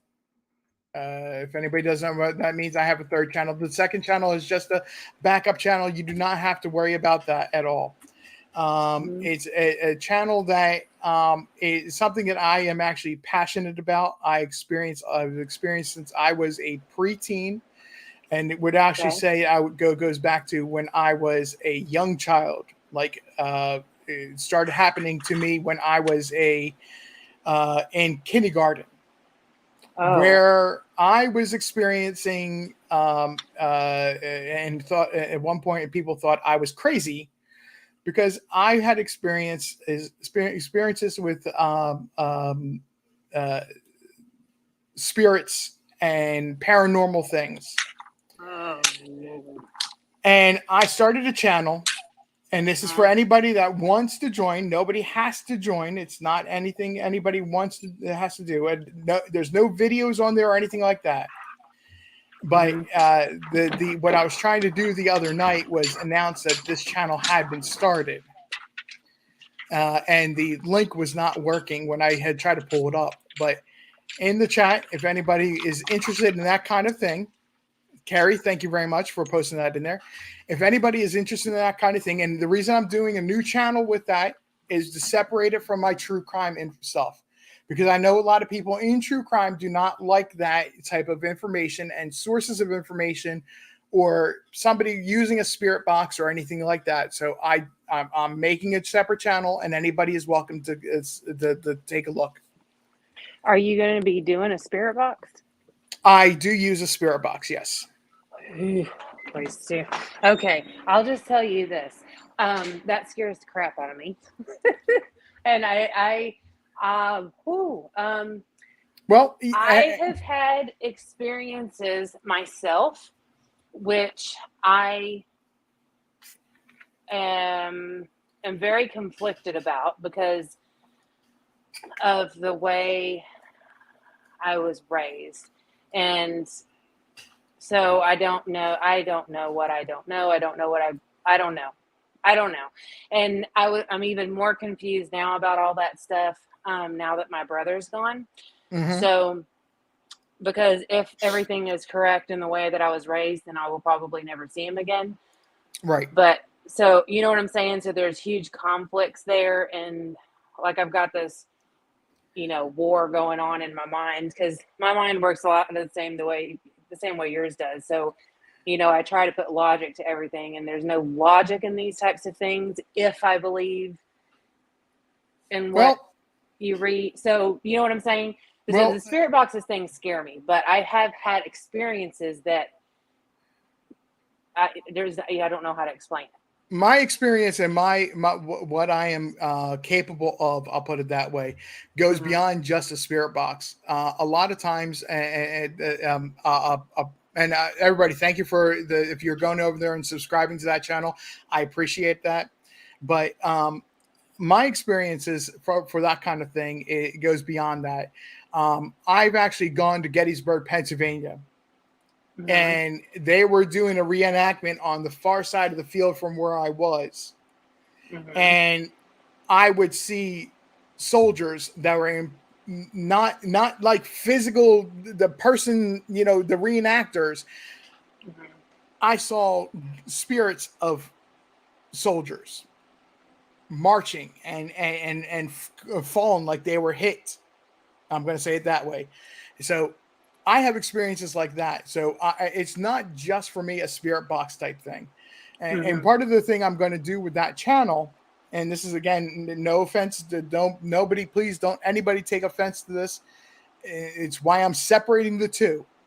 Okay. Mm-hmm. That I actually want to get into doing paranormal investigations. And I'm starting a channel for that kind of thing. That was like the big announcement type of deal. It's me and a couple other people have talked about it, and they're interested in doing so because they've seen and experienced what I pick up, I perceive, so to Mm-hmm. speak. So it's going to be a channel that is open platform. It's going to be for anybody, and it's going to be all child friendly conversations because I don't want a parent or a child to not be able to come in there and be able to say my child's having this experience or these experiences and I can't understand it. I want to have a platform where they can come into and we can sit down and we can talk about it and help them as well. So Yeah, that's part of what that channel is going to be about. that's a really good idea. I mean, a lot of people probably really enjoy that. And I just went and subbed up, so I'll completely support it. I just might get completely sketched out and bounce once you start doing a spirit box, but No, you're cool. I'm You're cool. down for the rest of it. Like I said, it's not going to be the main focus. The spirit box is not going to be the main Mm-hmm. focus. I personally, a lot of times, I personally don't need a spirit box. Hmm. I use a spirit box to help others, Oh, I gotcha. but I So have you personally done don't one of need. those on Summer then? Um, I have, and Did you find anything out?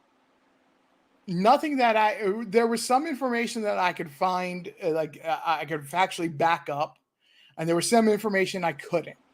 It really was Uh, 50-50. huh. Well, and also they like to play with you too. They can.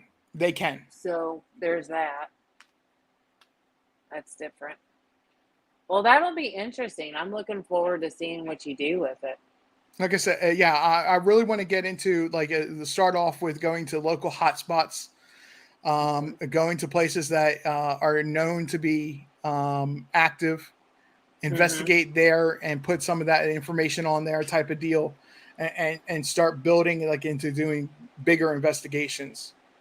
Well, if you ever end up coming to my part of Texas, I'll take you to the house that we used to own, and this will be. We can tell this story on your other channel, but it was.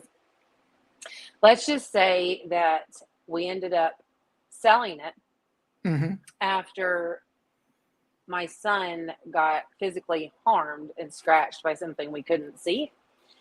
Mm-hmm. And there was this one specific doll that kept reappearing. I can't tell you how many times we threw the damn thing away and it kept coming back. And we would wake up in the morning and all of the doors and drawers and everything would be out of the cabinets in the kitchen. And when I say I had a lot of cabinets in the kitchen, it was a ridiculous amount. And ended up the house caught fire, and it was unlivable. So we had to have it fixed. And then the workers that came and did the remodeling on the house ended up they were very freaked out, and I didn't tell them anything because I just wanted the house fixed and I didn't think anything would happen, and things ended up happening. And so um, we sold it immediately thereafter. And it was I crazy. understand. Yeah. It was nuts. I actually, when for those who don't know, and this is really a conversation we're going to rehash on the other channel one day, related to Summer Wells. There is a lot of limestone and granite in the Tri-Cities area. Some of it, usually that's a deep rock, something that's found deep in the earth type of rock that you have to go through a quarry for them to dig out and refine and things like that. But there's places in the Tri-Cities area where limestone is sticking out of the ground a good 10, 15 feet. And that's a very natural conductive stone of energy. So, and I apologize to the creators that don't agree with that kind of thing. I know you're still here hanging on for me to return to Summer Wells. We'll do so in just a moment. But that is one of the reasons why this area has a lot of, and that also that it's not far from the Trail of Woes. Oh. That actually runs through Tennessee. There's a lot of trauma that actually happened here in Tennessee. With Indian tribes, Native American tribes that were forced out of Tennessee. That's a whole nother conversation. I got stuff on that too. Yes. That's crazy. That's crazy. Well, when are you going to do your first live on the other channel? I haven't figured that out quite yet. I'm thinking like probably Saturday night. It's going to be like a Saturday night, Wednesday night kind of deal that I'm going to add in. And that's just going to be its own channel by itself. And then I have my true crime that I'm going to do 2 to 3 times a week. Like I have been trying to do. But that's going to be like a Saturday night conversation. Halloween is definitely going to be one of those nights that I do something on that channel, type of deal. That'll be awesome because Saturday night I can stay up late. So that'll work. There you go. All right. Well, thank you for having me so much. I'm excited about the new channel and seeing all y'all again. Thank you for having me. Absolutely, Juju. Juju's Rabbit Hole. Folks, please check her channel out. Thank you very much. I appreciate you staying up while I announced that. No problem. I hope you have a wonderful night. Having me. You too. Good night, everybody. Thank y'all. Bye. Bye. Okay, and of course that was Juju's Rabbit Hole. Please go check her out. And again, to any creator that doesn't normally support what we were talking about there for a moment, I apologize. Please don't be offended. That's the reason I'm separating the two channels, is so that there is that clear definition of this is what this channel's for, and this channel is true crime.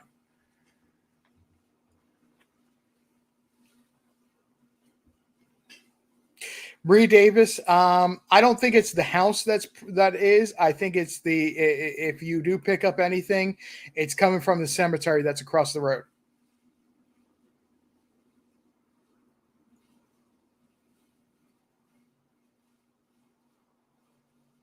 In fact, I know it's coming from the cemetery that's across the road.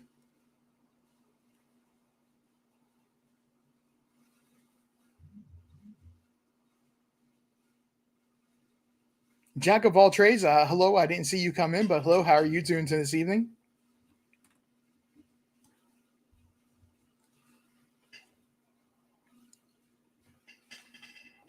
So getting back to Summer Wells and getting back to what the parents are doing.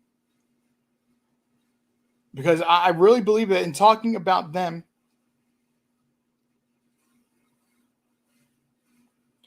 Marie Davis, I'm actually working on that. So again, back to talking about Summer Wells and everybody, what the parents are doing is, you know,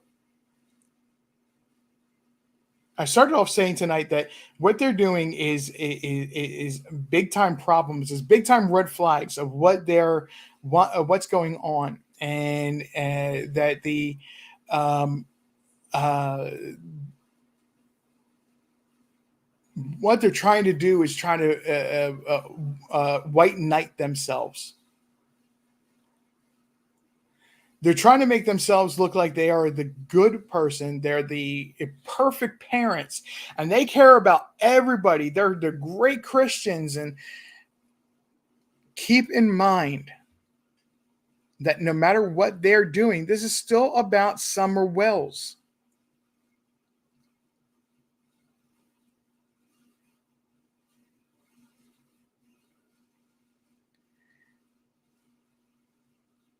And that she disappeared.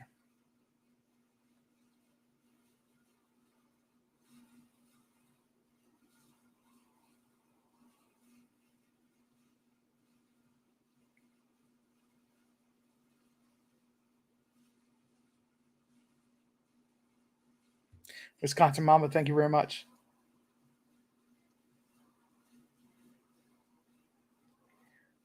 Wisconsin Mama, you were right. There's nothing scary about a cemetery. It's what everybody perceives it because it's a final resting place, and it's just a natural, uh, uh, uh, excuse me, it's an unnatural fear that people manifest in themselves.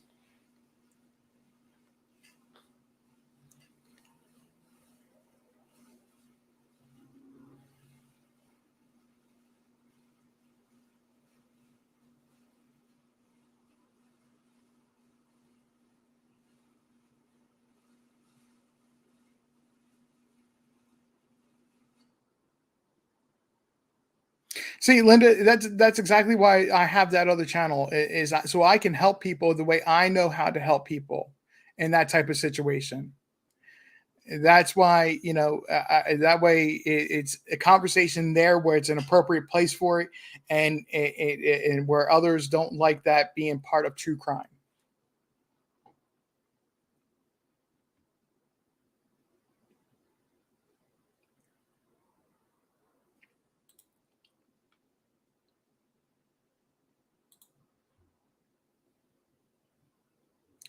I really do thank for everybody that is subscribing to that channel, that new channel that I'm starting. I appreciate your point, your support with that.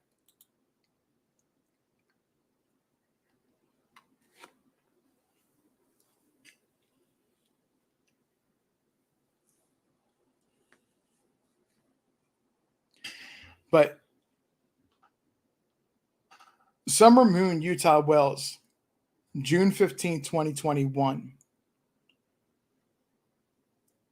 The fact that the parents continue to say that she was abducted and insist on she was abducted, and that the TBI, and for information purposes, we are purely team TBI here.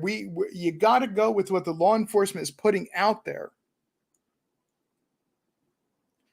They're saying that there was no abduction. They have specialists. Okay. Let's not forget that when the CART team came in and said, took a look at what happened and took a look at all the circumstances, and that fact that they could not find any information on the related to this possibly being an abduction, and came out with saying that there is no abduction.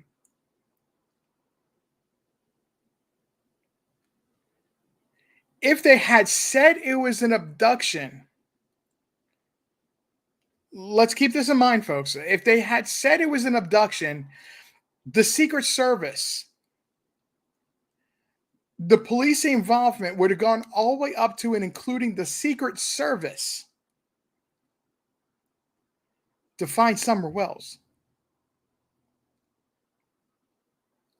But because the car team did not say there was an abduction, it stops at the FBI.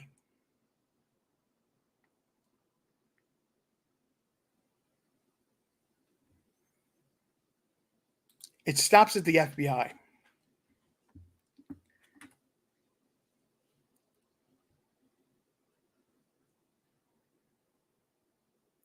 The parents, from the get-go of what happened,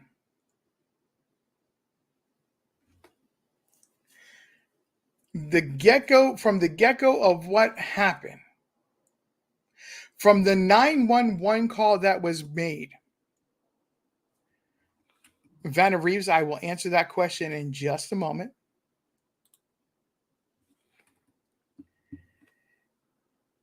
There was never a moment that they gave a true description of Summer. The 911 call started off with saying a 4-year-old child. Then it went to Summer was 6. And finally, by the 6th time they gave a description in 24 hours, they finally got it right, saying that she was 5.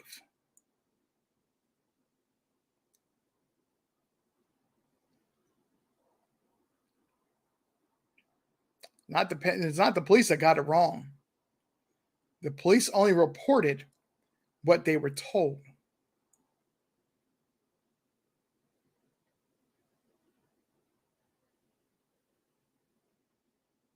The 911 dispatcher was only reporting what she was told by the caller.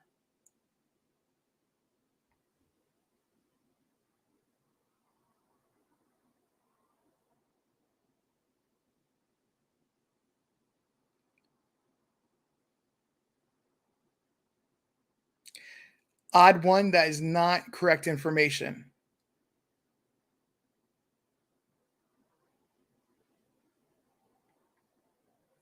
The person that everybody confuses as being buried in Morristown, the cemetery across the road from Ben Hill Road, it's Morrison Cemetery. Okay, that is was a person that had passed away on April 14th. For a long time, I had not spoken of this particular incident because I didn't want to perpetuate a rumor that was going around. But this burial spot right here, the person passed away April 14th, but was not the graveside service was not until April 18th.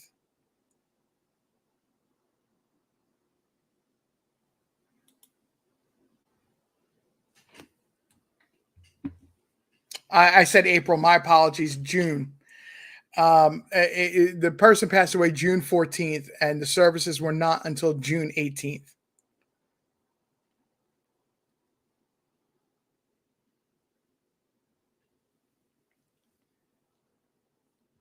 Summer did disappear on June 15th.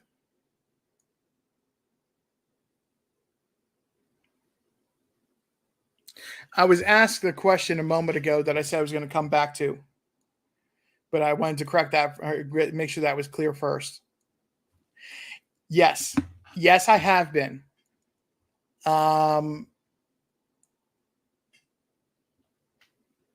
It's a peaceful place. It's not a place that anybody should go. It's not safe for anybody to go, is my opinion. They should have never been swimming there. They should have never been there on that day. There's a lot of quick mud. There's the ground is soft. In some areas, it struggles to support trees. Some trees are on a 45-degree angle, leaning on other trees.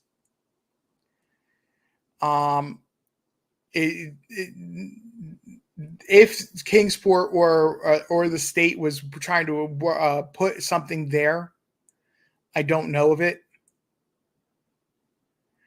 but it appears that they may have been trying to work on at one point putting something there, or trying to see if they could put something there with the parking lot and the way they were trying to raise the ground and improve the ground around it.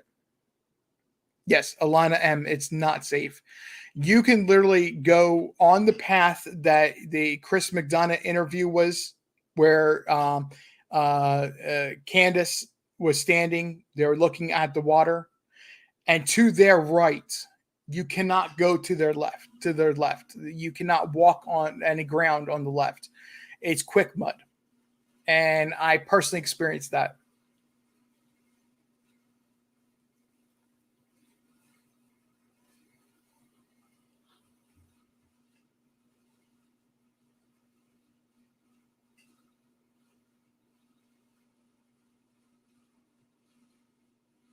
Yes, that dang quick mud.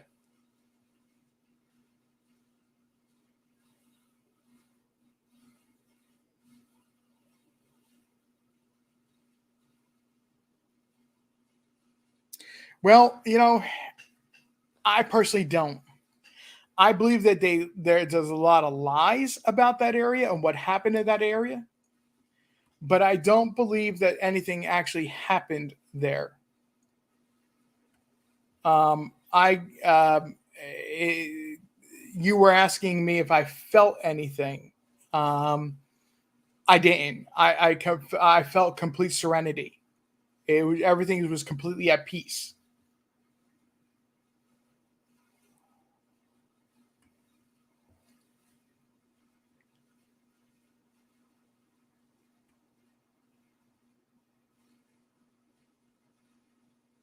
So yes, but this is upriver from Eastman.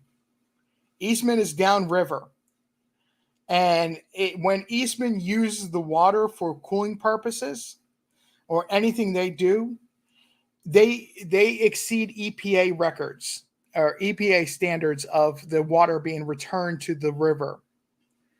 It's actually cleaner when downriver from where Eastman is than it is when the water goes through Eastman.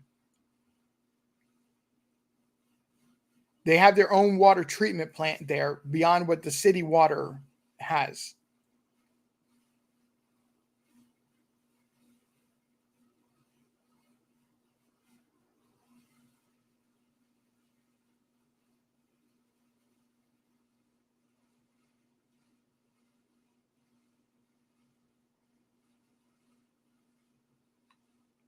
The area that everybody sees summer swimming in, the ground is okay there. The problem is not there. It would have been behind her if somebody was swimming behind and to, because she's facing the beach area. It would have been if she was to her right more, that I would be concerned, knowing about the quick mud that's there. But where she was swimming, there's not a problem.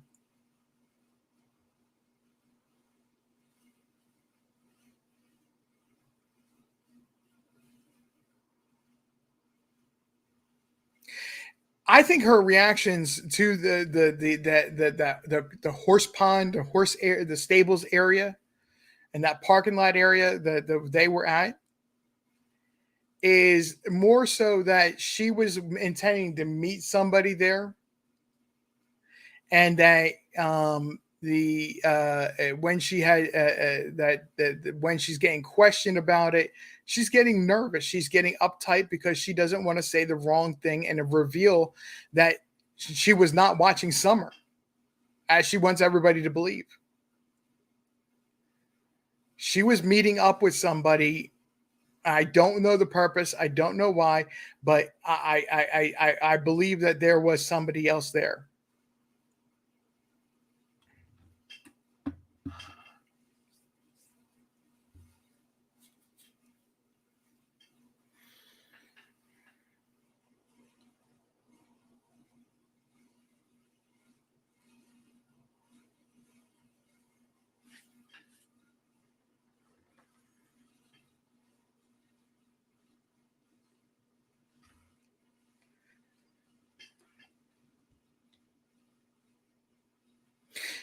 Alana M, I have trouble believing that as well. So I was recently asked on a different channel, and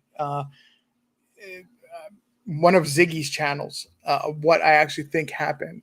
So I believe that there was a plan for the day, that it was possible that Summer was going to get sold. However, what I believe to be the most troublesome spot in everything that happened, if you follow the route of what happened that day, is Priceless parking lot. It was about 83 degrees, and in that truck, if there was no air conditioning, no windows open, which I do believe that's there. We know there's no working air conditioning, but I believe that they would not have had the truck running, and they would have had the windows open, or they would not have had the windows open. That leaving a 15-year-old to sit in the truck with her and decide to tell whether or not it was safe for her to be in that truck or him to be in that truck was not H's problem. It was that the parent and grandparent should have never left either one of those children in the truck. And the fact that they want to go and say they were only in there for 20, 25 minutes, but reality is they were in there for between 45 minutes and an hour. The vehicle inside the vehicle would have gotten to 125 degrees in 45 minutes.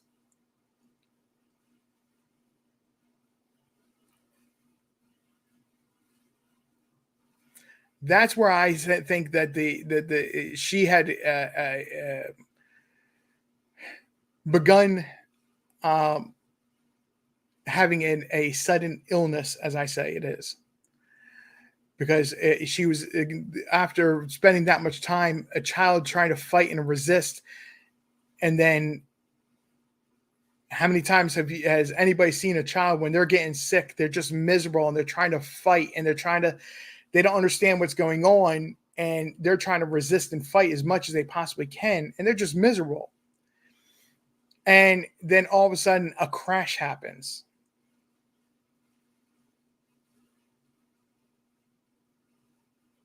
Where they want to sleep, or they want to be lying down, or anything along those lines. That's what I think happened. In full detail, that is what I think happened.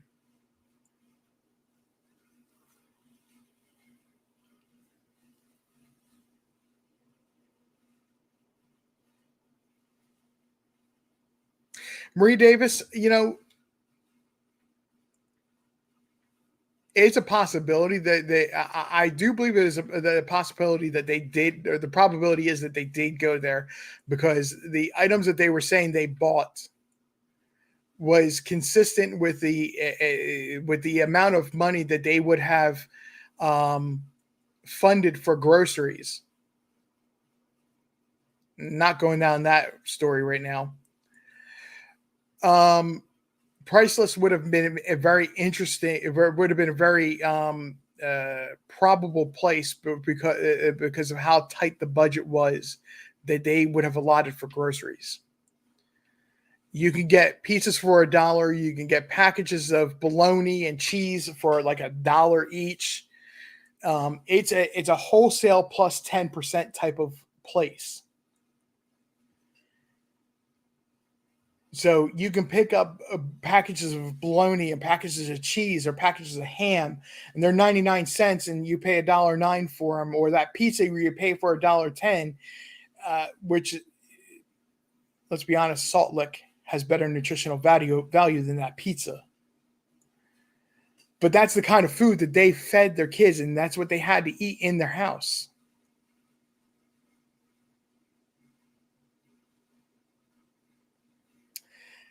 Candace is not allowed at Walmart.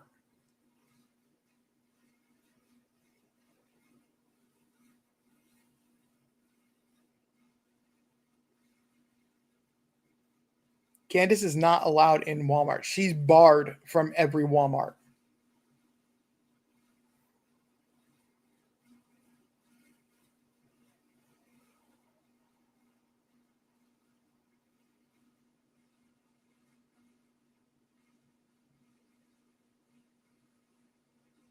If you're not familiar with why Candace is barred from every single Walmart, she got into an argument with somebody in customer service or a cashier or something. Or it might have been even over the phone.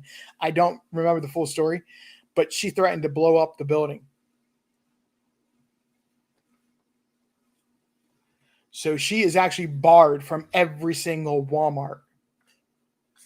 Odd one. I don't think I said hello to you before, so please, hello, how are you?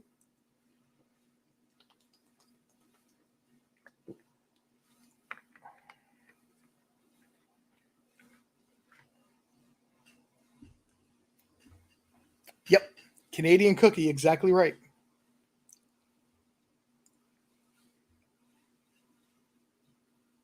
Not many people get barred from every single Walmart. If somebody steals from a Walmart, you get banned from that Walmart, not every single Walmart.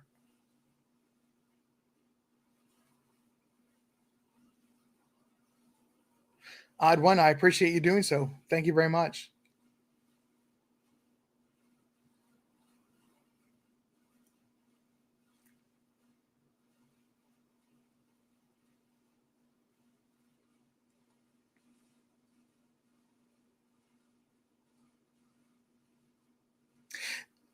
Maria Davis, there was workers from last year that worked on June 15th, 2021, who say that they were there, and that's why we know how much time they actually spent there. It was between 45 minutes and an hour. The worker said it was at least 45 minutes that they were in the store.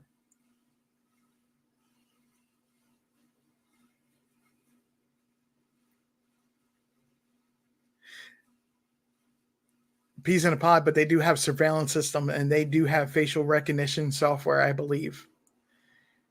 It's how they know when somebody's not. As soon as the person's not supposed to be in there, they know that who's they're stepping in the store.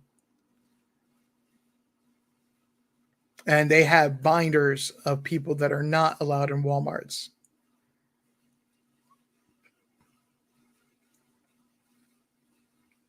I don't think H is lying.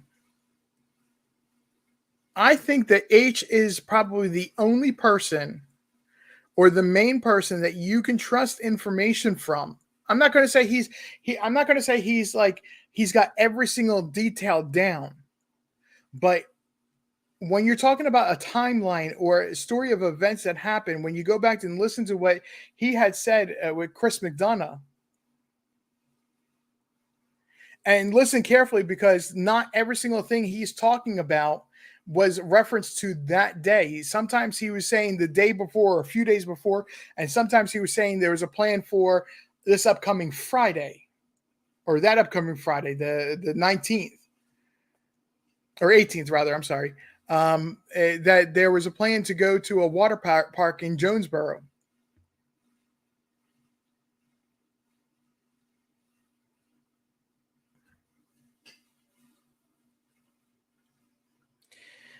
A lot of information that H says, it may not be in like chronological order,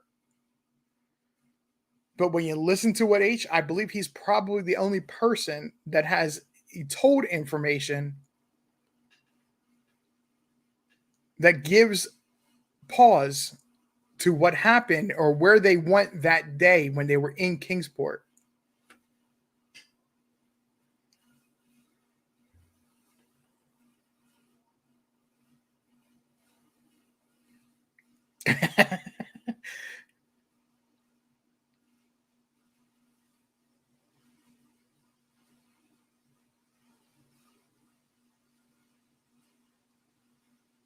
Odd one, I believe that H's purpose for being there was that he was used and it was proof of life of Summer. It was that Summer was alive and well when he left when they left from Kingsport.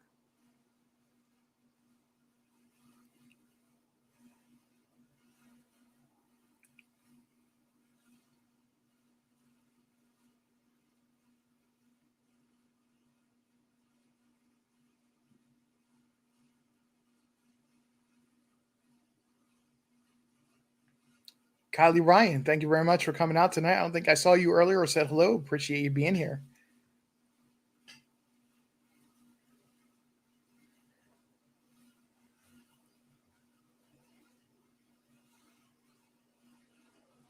When it comes to the details of what happened, I try my best to take a very logical look at what you can prove, what could have happened, and what it did happen as far as we know. And to me, the most sense, what makes the most sense is as I was saying before, there was a plan, a more nefarious plan to what they were doing with Summer, and it was interrupted by her getting sick. They didn't think it was her illness was going to end in her demise.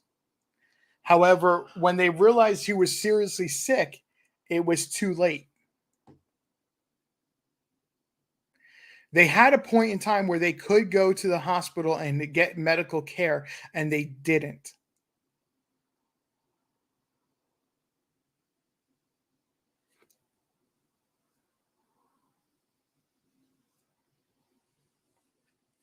I don't know for sure. Again, that's just my opinion of what makes the most logical sense to me about what happened.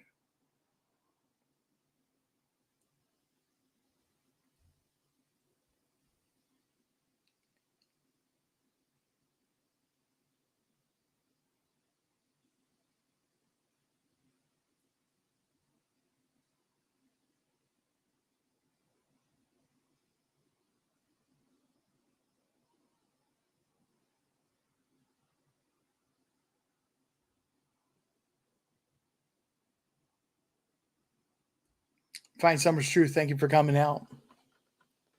And I do see I have about 103 people in the chat watching my live right now, and I only see about 10 people chatting. So please don't feel like you have to sit there and just watch. You can participate in the chat. A lot of great questions and conversation does happen in the chat that's just not directed to me. A lot of it. So you say hello, stop, say hello, get to know people, become part of the community, not just somebody that watches. While you're doing so, hit that like button, hit that subscribe button, and the notification bell.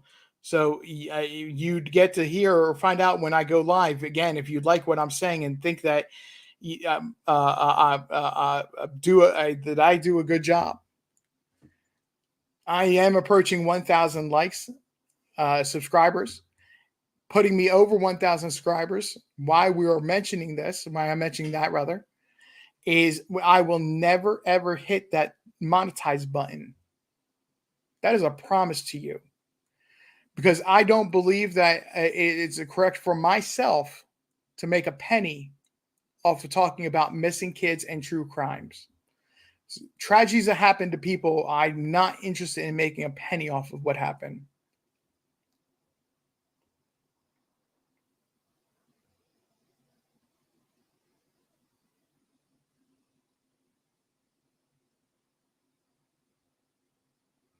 Kathy K and Katerina Rostova, thank you very much. And I know you were lurking. I know there's people lurking. Right now it says 109. There aren't 109 people typing in the chat.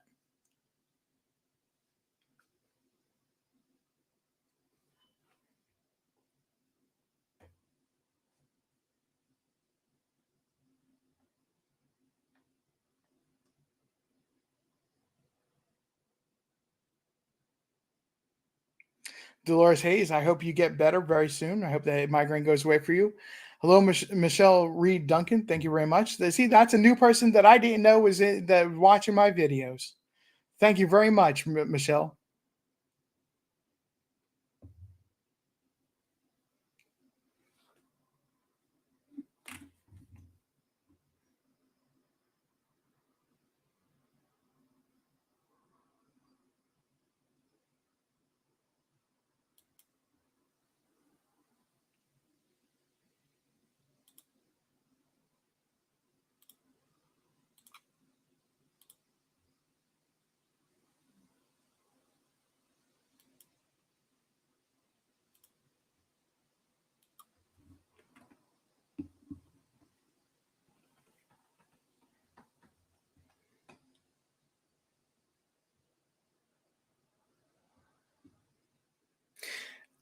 Trouble.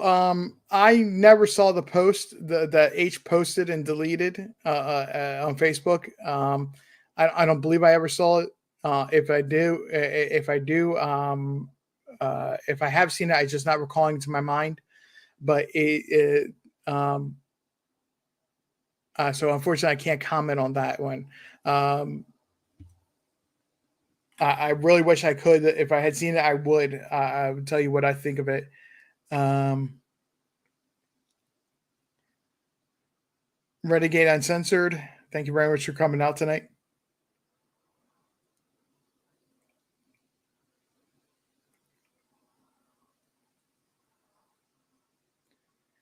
Oh, that's actually a good question. You believe there is a possibility that Summer did walk off. Your question is why was the dogs missing? And believe the dogs could have followed her, but only 50-50 on that. So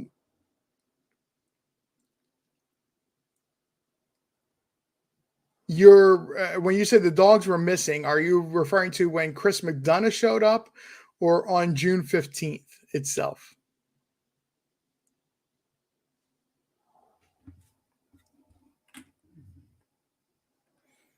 Because Don Wells says that they're just dumb dogs and they just go off for days. And I got a little bit of information for on that. Okay. So there's many times where the Wells actually try to get rid of the dogs.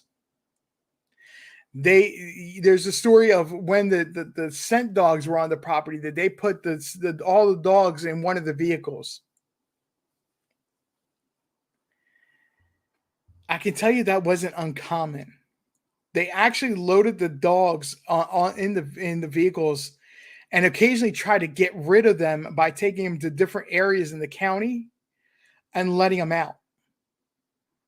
And every single time they kept returning home to what they know is home. They're not dumb. They were never dumb dogs. They knew if they went back to where they knew home was, that they'd be able to roam the woods, they'd get fed, they'd have water to drink. Even though the Wells try to claim that, oh no, they're not our dogs, they're stray dogs that keep showing up. Well, it's their dogs that keep returning home. But I believe that that there was a possibility that they try to get rid of the dogs or take the dogs to another part of the county and dump them off somewhere. And overnight they returned home. But they were their dogs.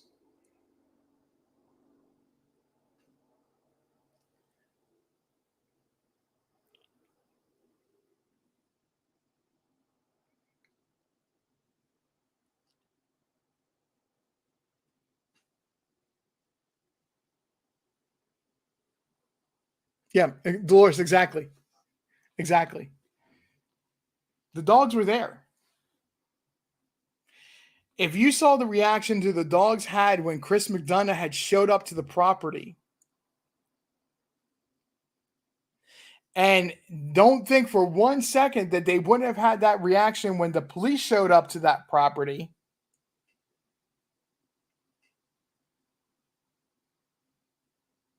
is something I would worry about.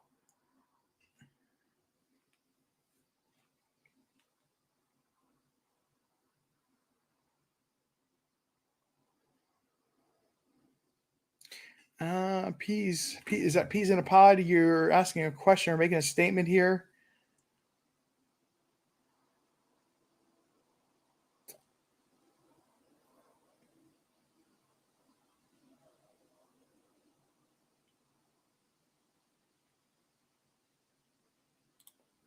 Right, exactly. So the Wells actually had burner phones, and I'm not going to get into why they had burner phones, but they actually had burner phones and only turned over their contracted phones,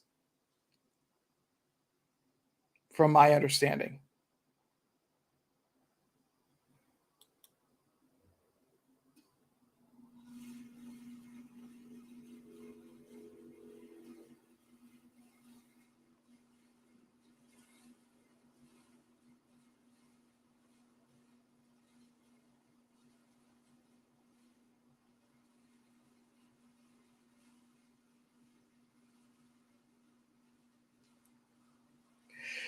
No, no, no. We won't call that.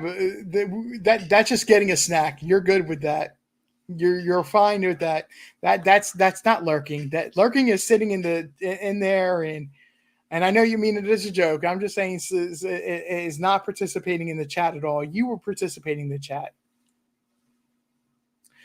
Charmin Dawkins, thank you for joining us tonight. Another person I didn't know watch us. And you're saying, hi, everyone. Just found this channel. Glad you did.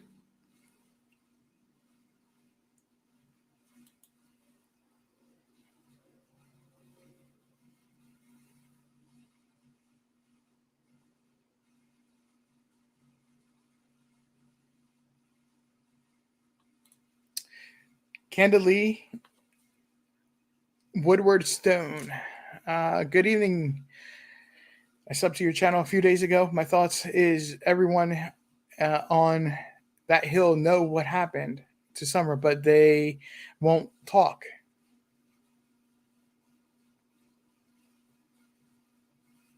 Everyone who starts talking gets offed.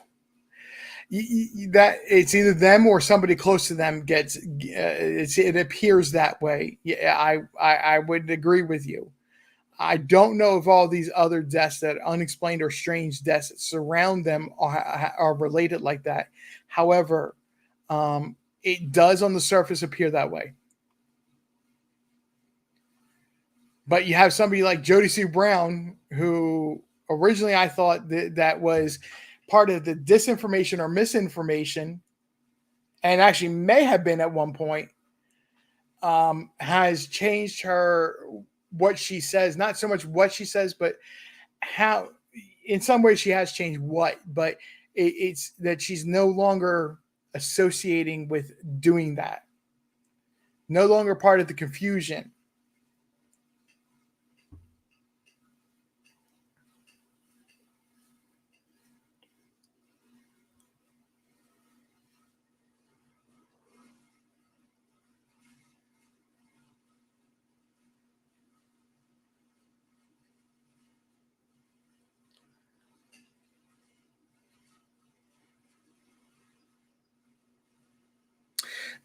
So are you referring to the houses that were at the Meadows? If you are, then that's already been searched. That's been taken a look at. And I'm not trying to be gross to anybody, but if you followed what happened with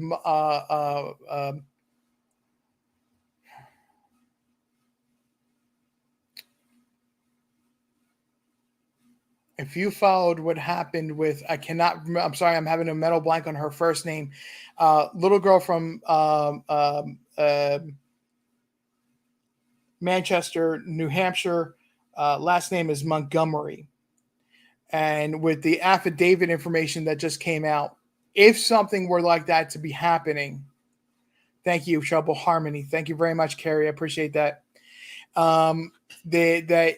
Yes, Harmony Montgomery.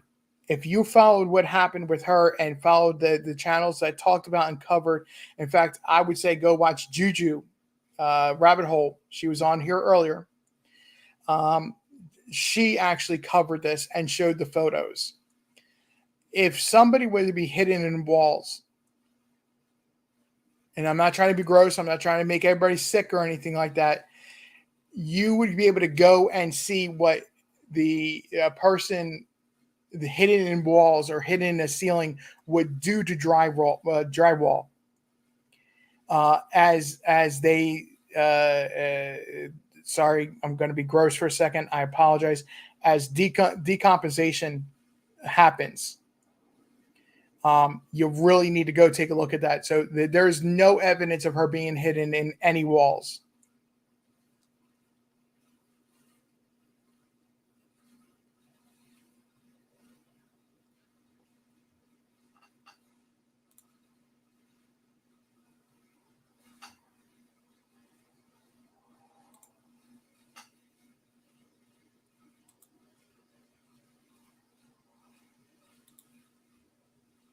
Yes. Harmony Montgomery. Apologies, folks. I'm trying to get tired and I lost track of the first name for a moment there. Again, I apologize to anybody that has any sort of like weak stomach or something like that. You don't want to go see those photos, but it shows you what happens when somebody does.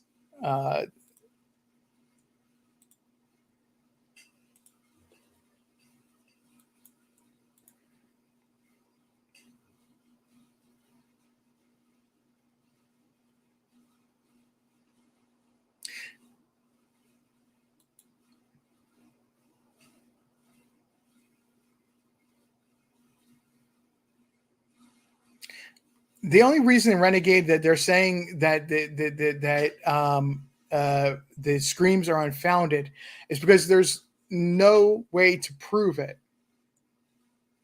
There's just no way to prove it. You have an incident that happened that has no witness, no that they, as they said, no no witness that is.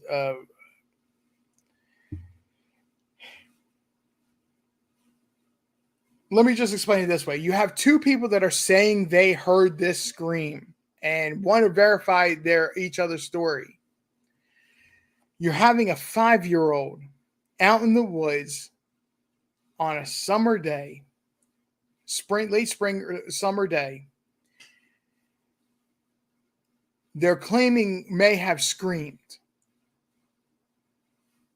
The problem with this story is no, the Renegade, it's not that they don't have a way to disprove, it's that they don't have a way to prove. Follow what I'm saying here, okay? You have a little girl out in the woods who supposedly screamed, but the scream was heard by two people that were indoors. Supposedly no windows were open, the doors weren't open, sealed up pretty tight home.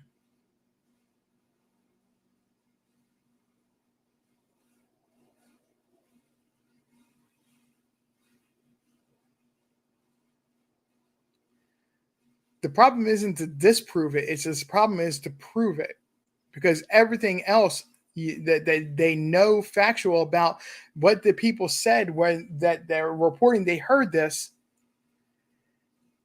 I only know of two, so I'm going with two. The other one's a minor, so I'm not including that minor. Right. Not a credible witness. You have enough to say that it could not be heard being inside. You have to leave it at that. It's just it's not provable. No, you're fine. Sammy Swear, do not apologize about that. That's my decision to say there's only two because it's two adults and I'm not including a child.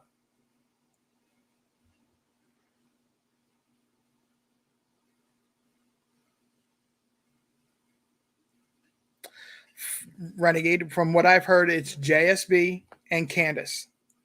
And again, I'm going by what the two adults say in this situation, not a minor. I try to leave the children out of this as much as possible because they don't need to get wrapped up in adult stupidity and adult bickering and adult issues, or what I believe is an adult issue. It does not appear that this actually involved the children at all.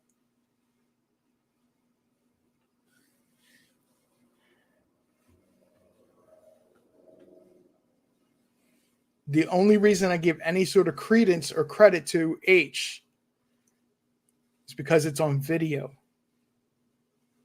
And he's been consistent, it appears, in what he said.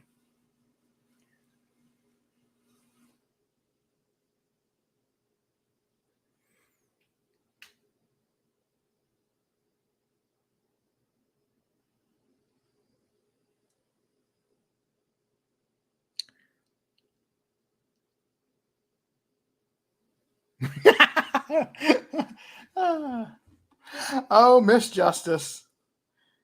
The monkey story. Yes, the story about the monkeys.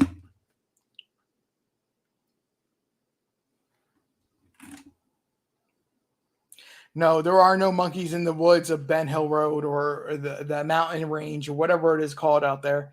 There is no monkeys out there, folks. That is just a tale. And of course, this is content is all as Carrie's putting up there. Reminding me to say that this is a opinionated conversation, content discussion, and the information. Even though we're having the discussion based on the facts, it is still alleged because we do not know definitively what happened that day. We just discussed what the facts point us and we believe that they are pointing us to look in the direction of.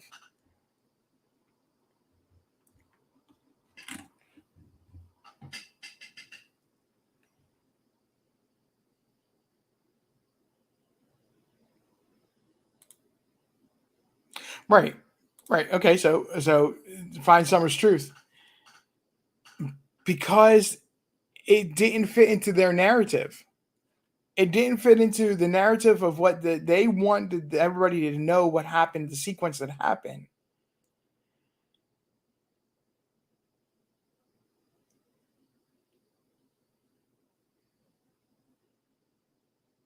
That's why they wanted her to change that information.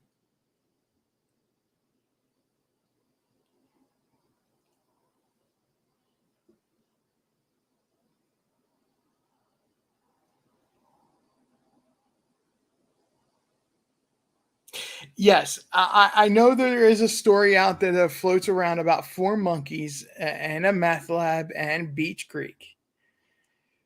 I'm telling you, though, there are no monkeys in the wooded area around Beach Creek.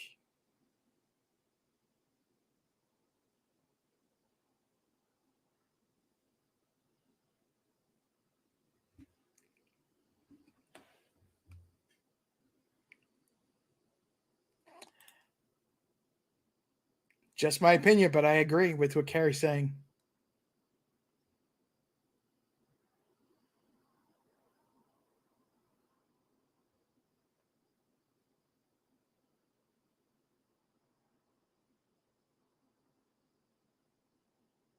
Not mentioning any names, but there are definitely some clowns out there.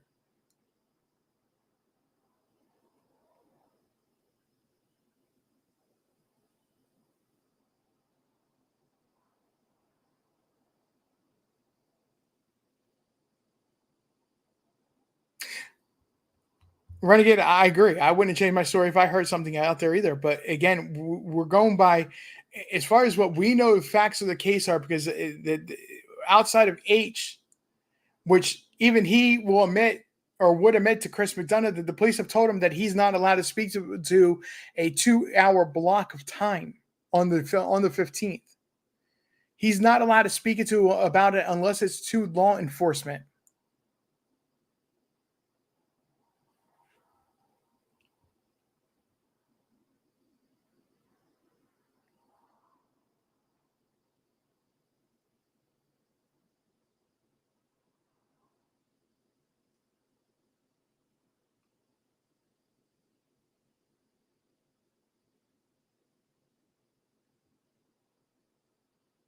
Canadian Cookie, I believe, actually, yes, that's exactly where it came from.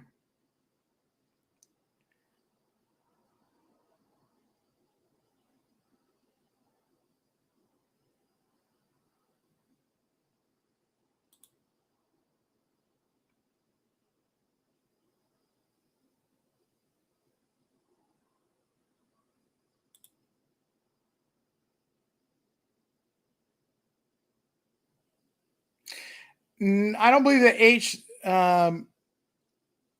Yeah, there you go. Thank you, Enchantment. And hello to you if I didn't say hello earlier.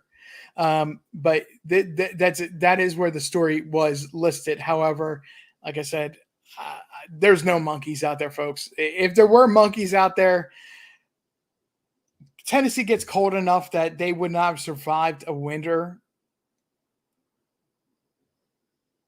I don't believe.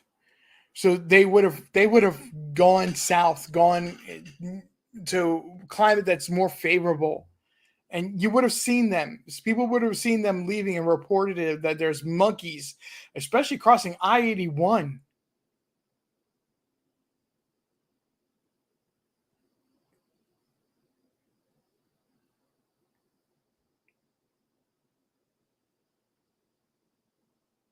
Odd one, thank you very much. I'm actually going to be wrapping up in a moment here, so I understand.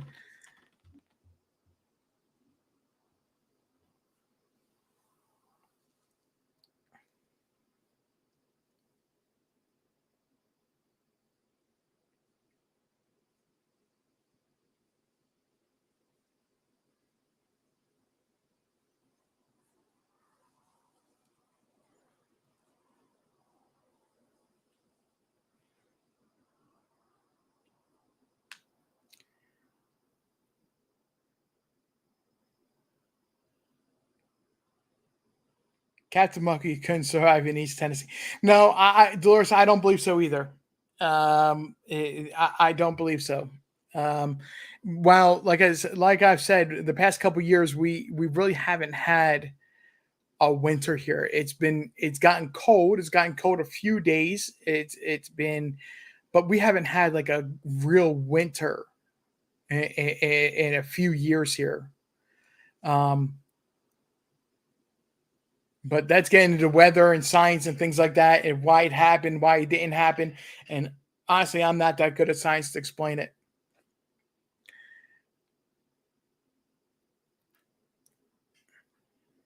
No, they were not. Murray Davis, they were not related at all. Sammy Sparrow, thank you very much. I appreciate you coming out tonight.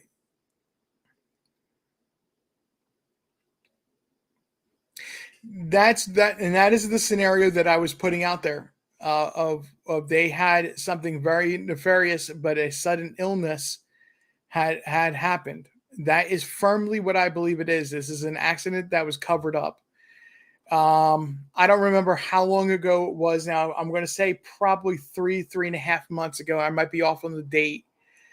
The lab, Josh over at the lab, had a phone interview that was not done on a live with Don Wells, where he admitted that when TBI interviewed him, they were saying that they believed that it was a accident that was covered up.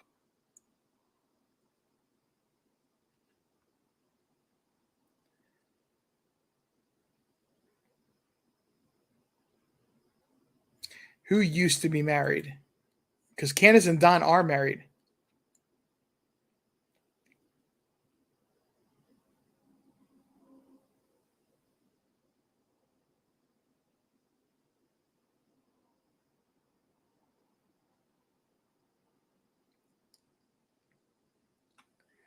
Absolutely, Kyle. Thank you very much.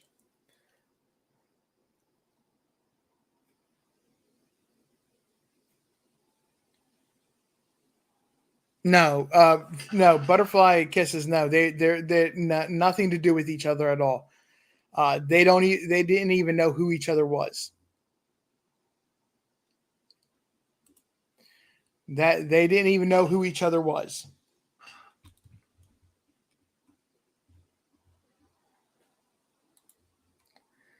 Okay, ladies and gentlemen, I do want to thank everybody for coming out tonight. It is 11:15 at night.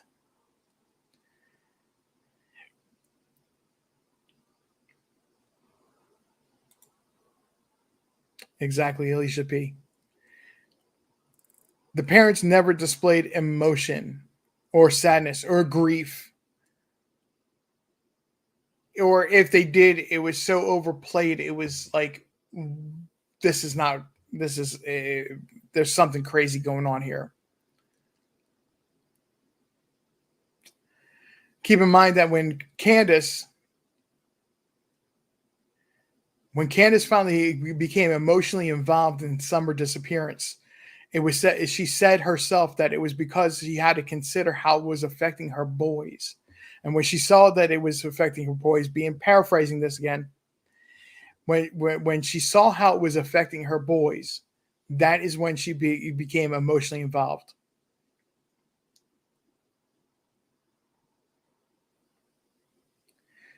Folks, it is 11:15 at night.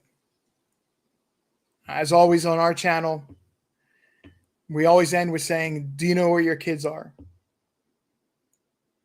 If you do, no matter how, if you do, give them a hug or a kiss. Send a text message, no matter how old or how young they are. Let them know that you care, because you never know when it could make the world of difference in somebody's day. I want to thank everybody for coming out tonight. I hope you have a wonderful evening. I will be back on Thursday night around 8:45, 9 o'clock, probably more like 8:45. I want to thank everybody, and I hope you have a wonderful evening. My name is RJ. You've been listening to Conversations Living Room, and I'm out.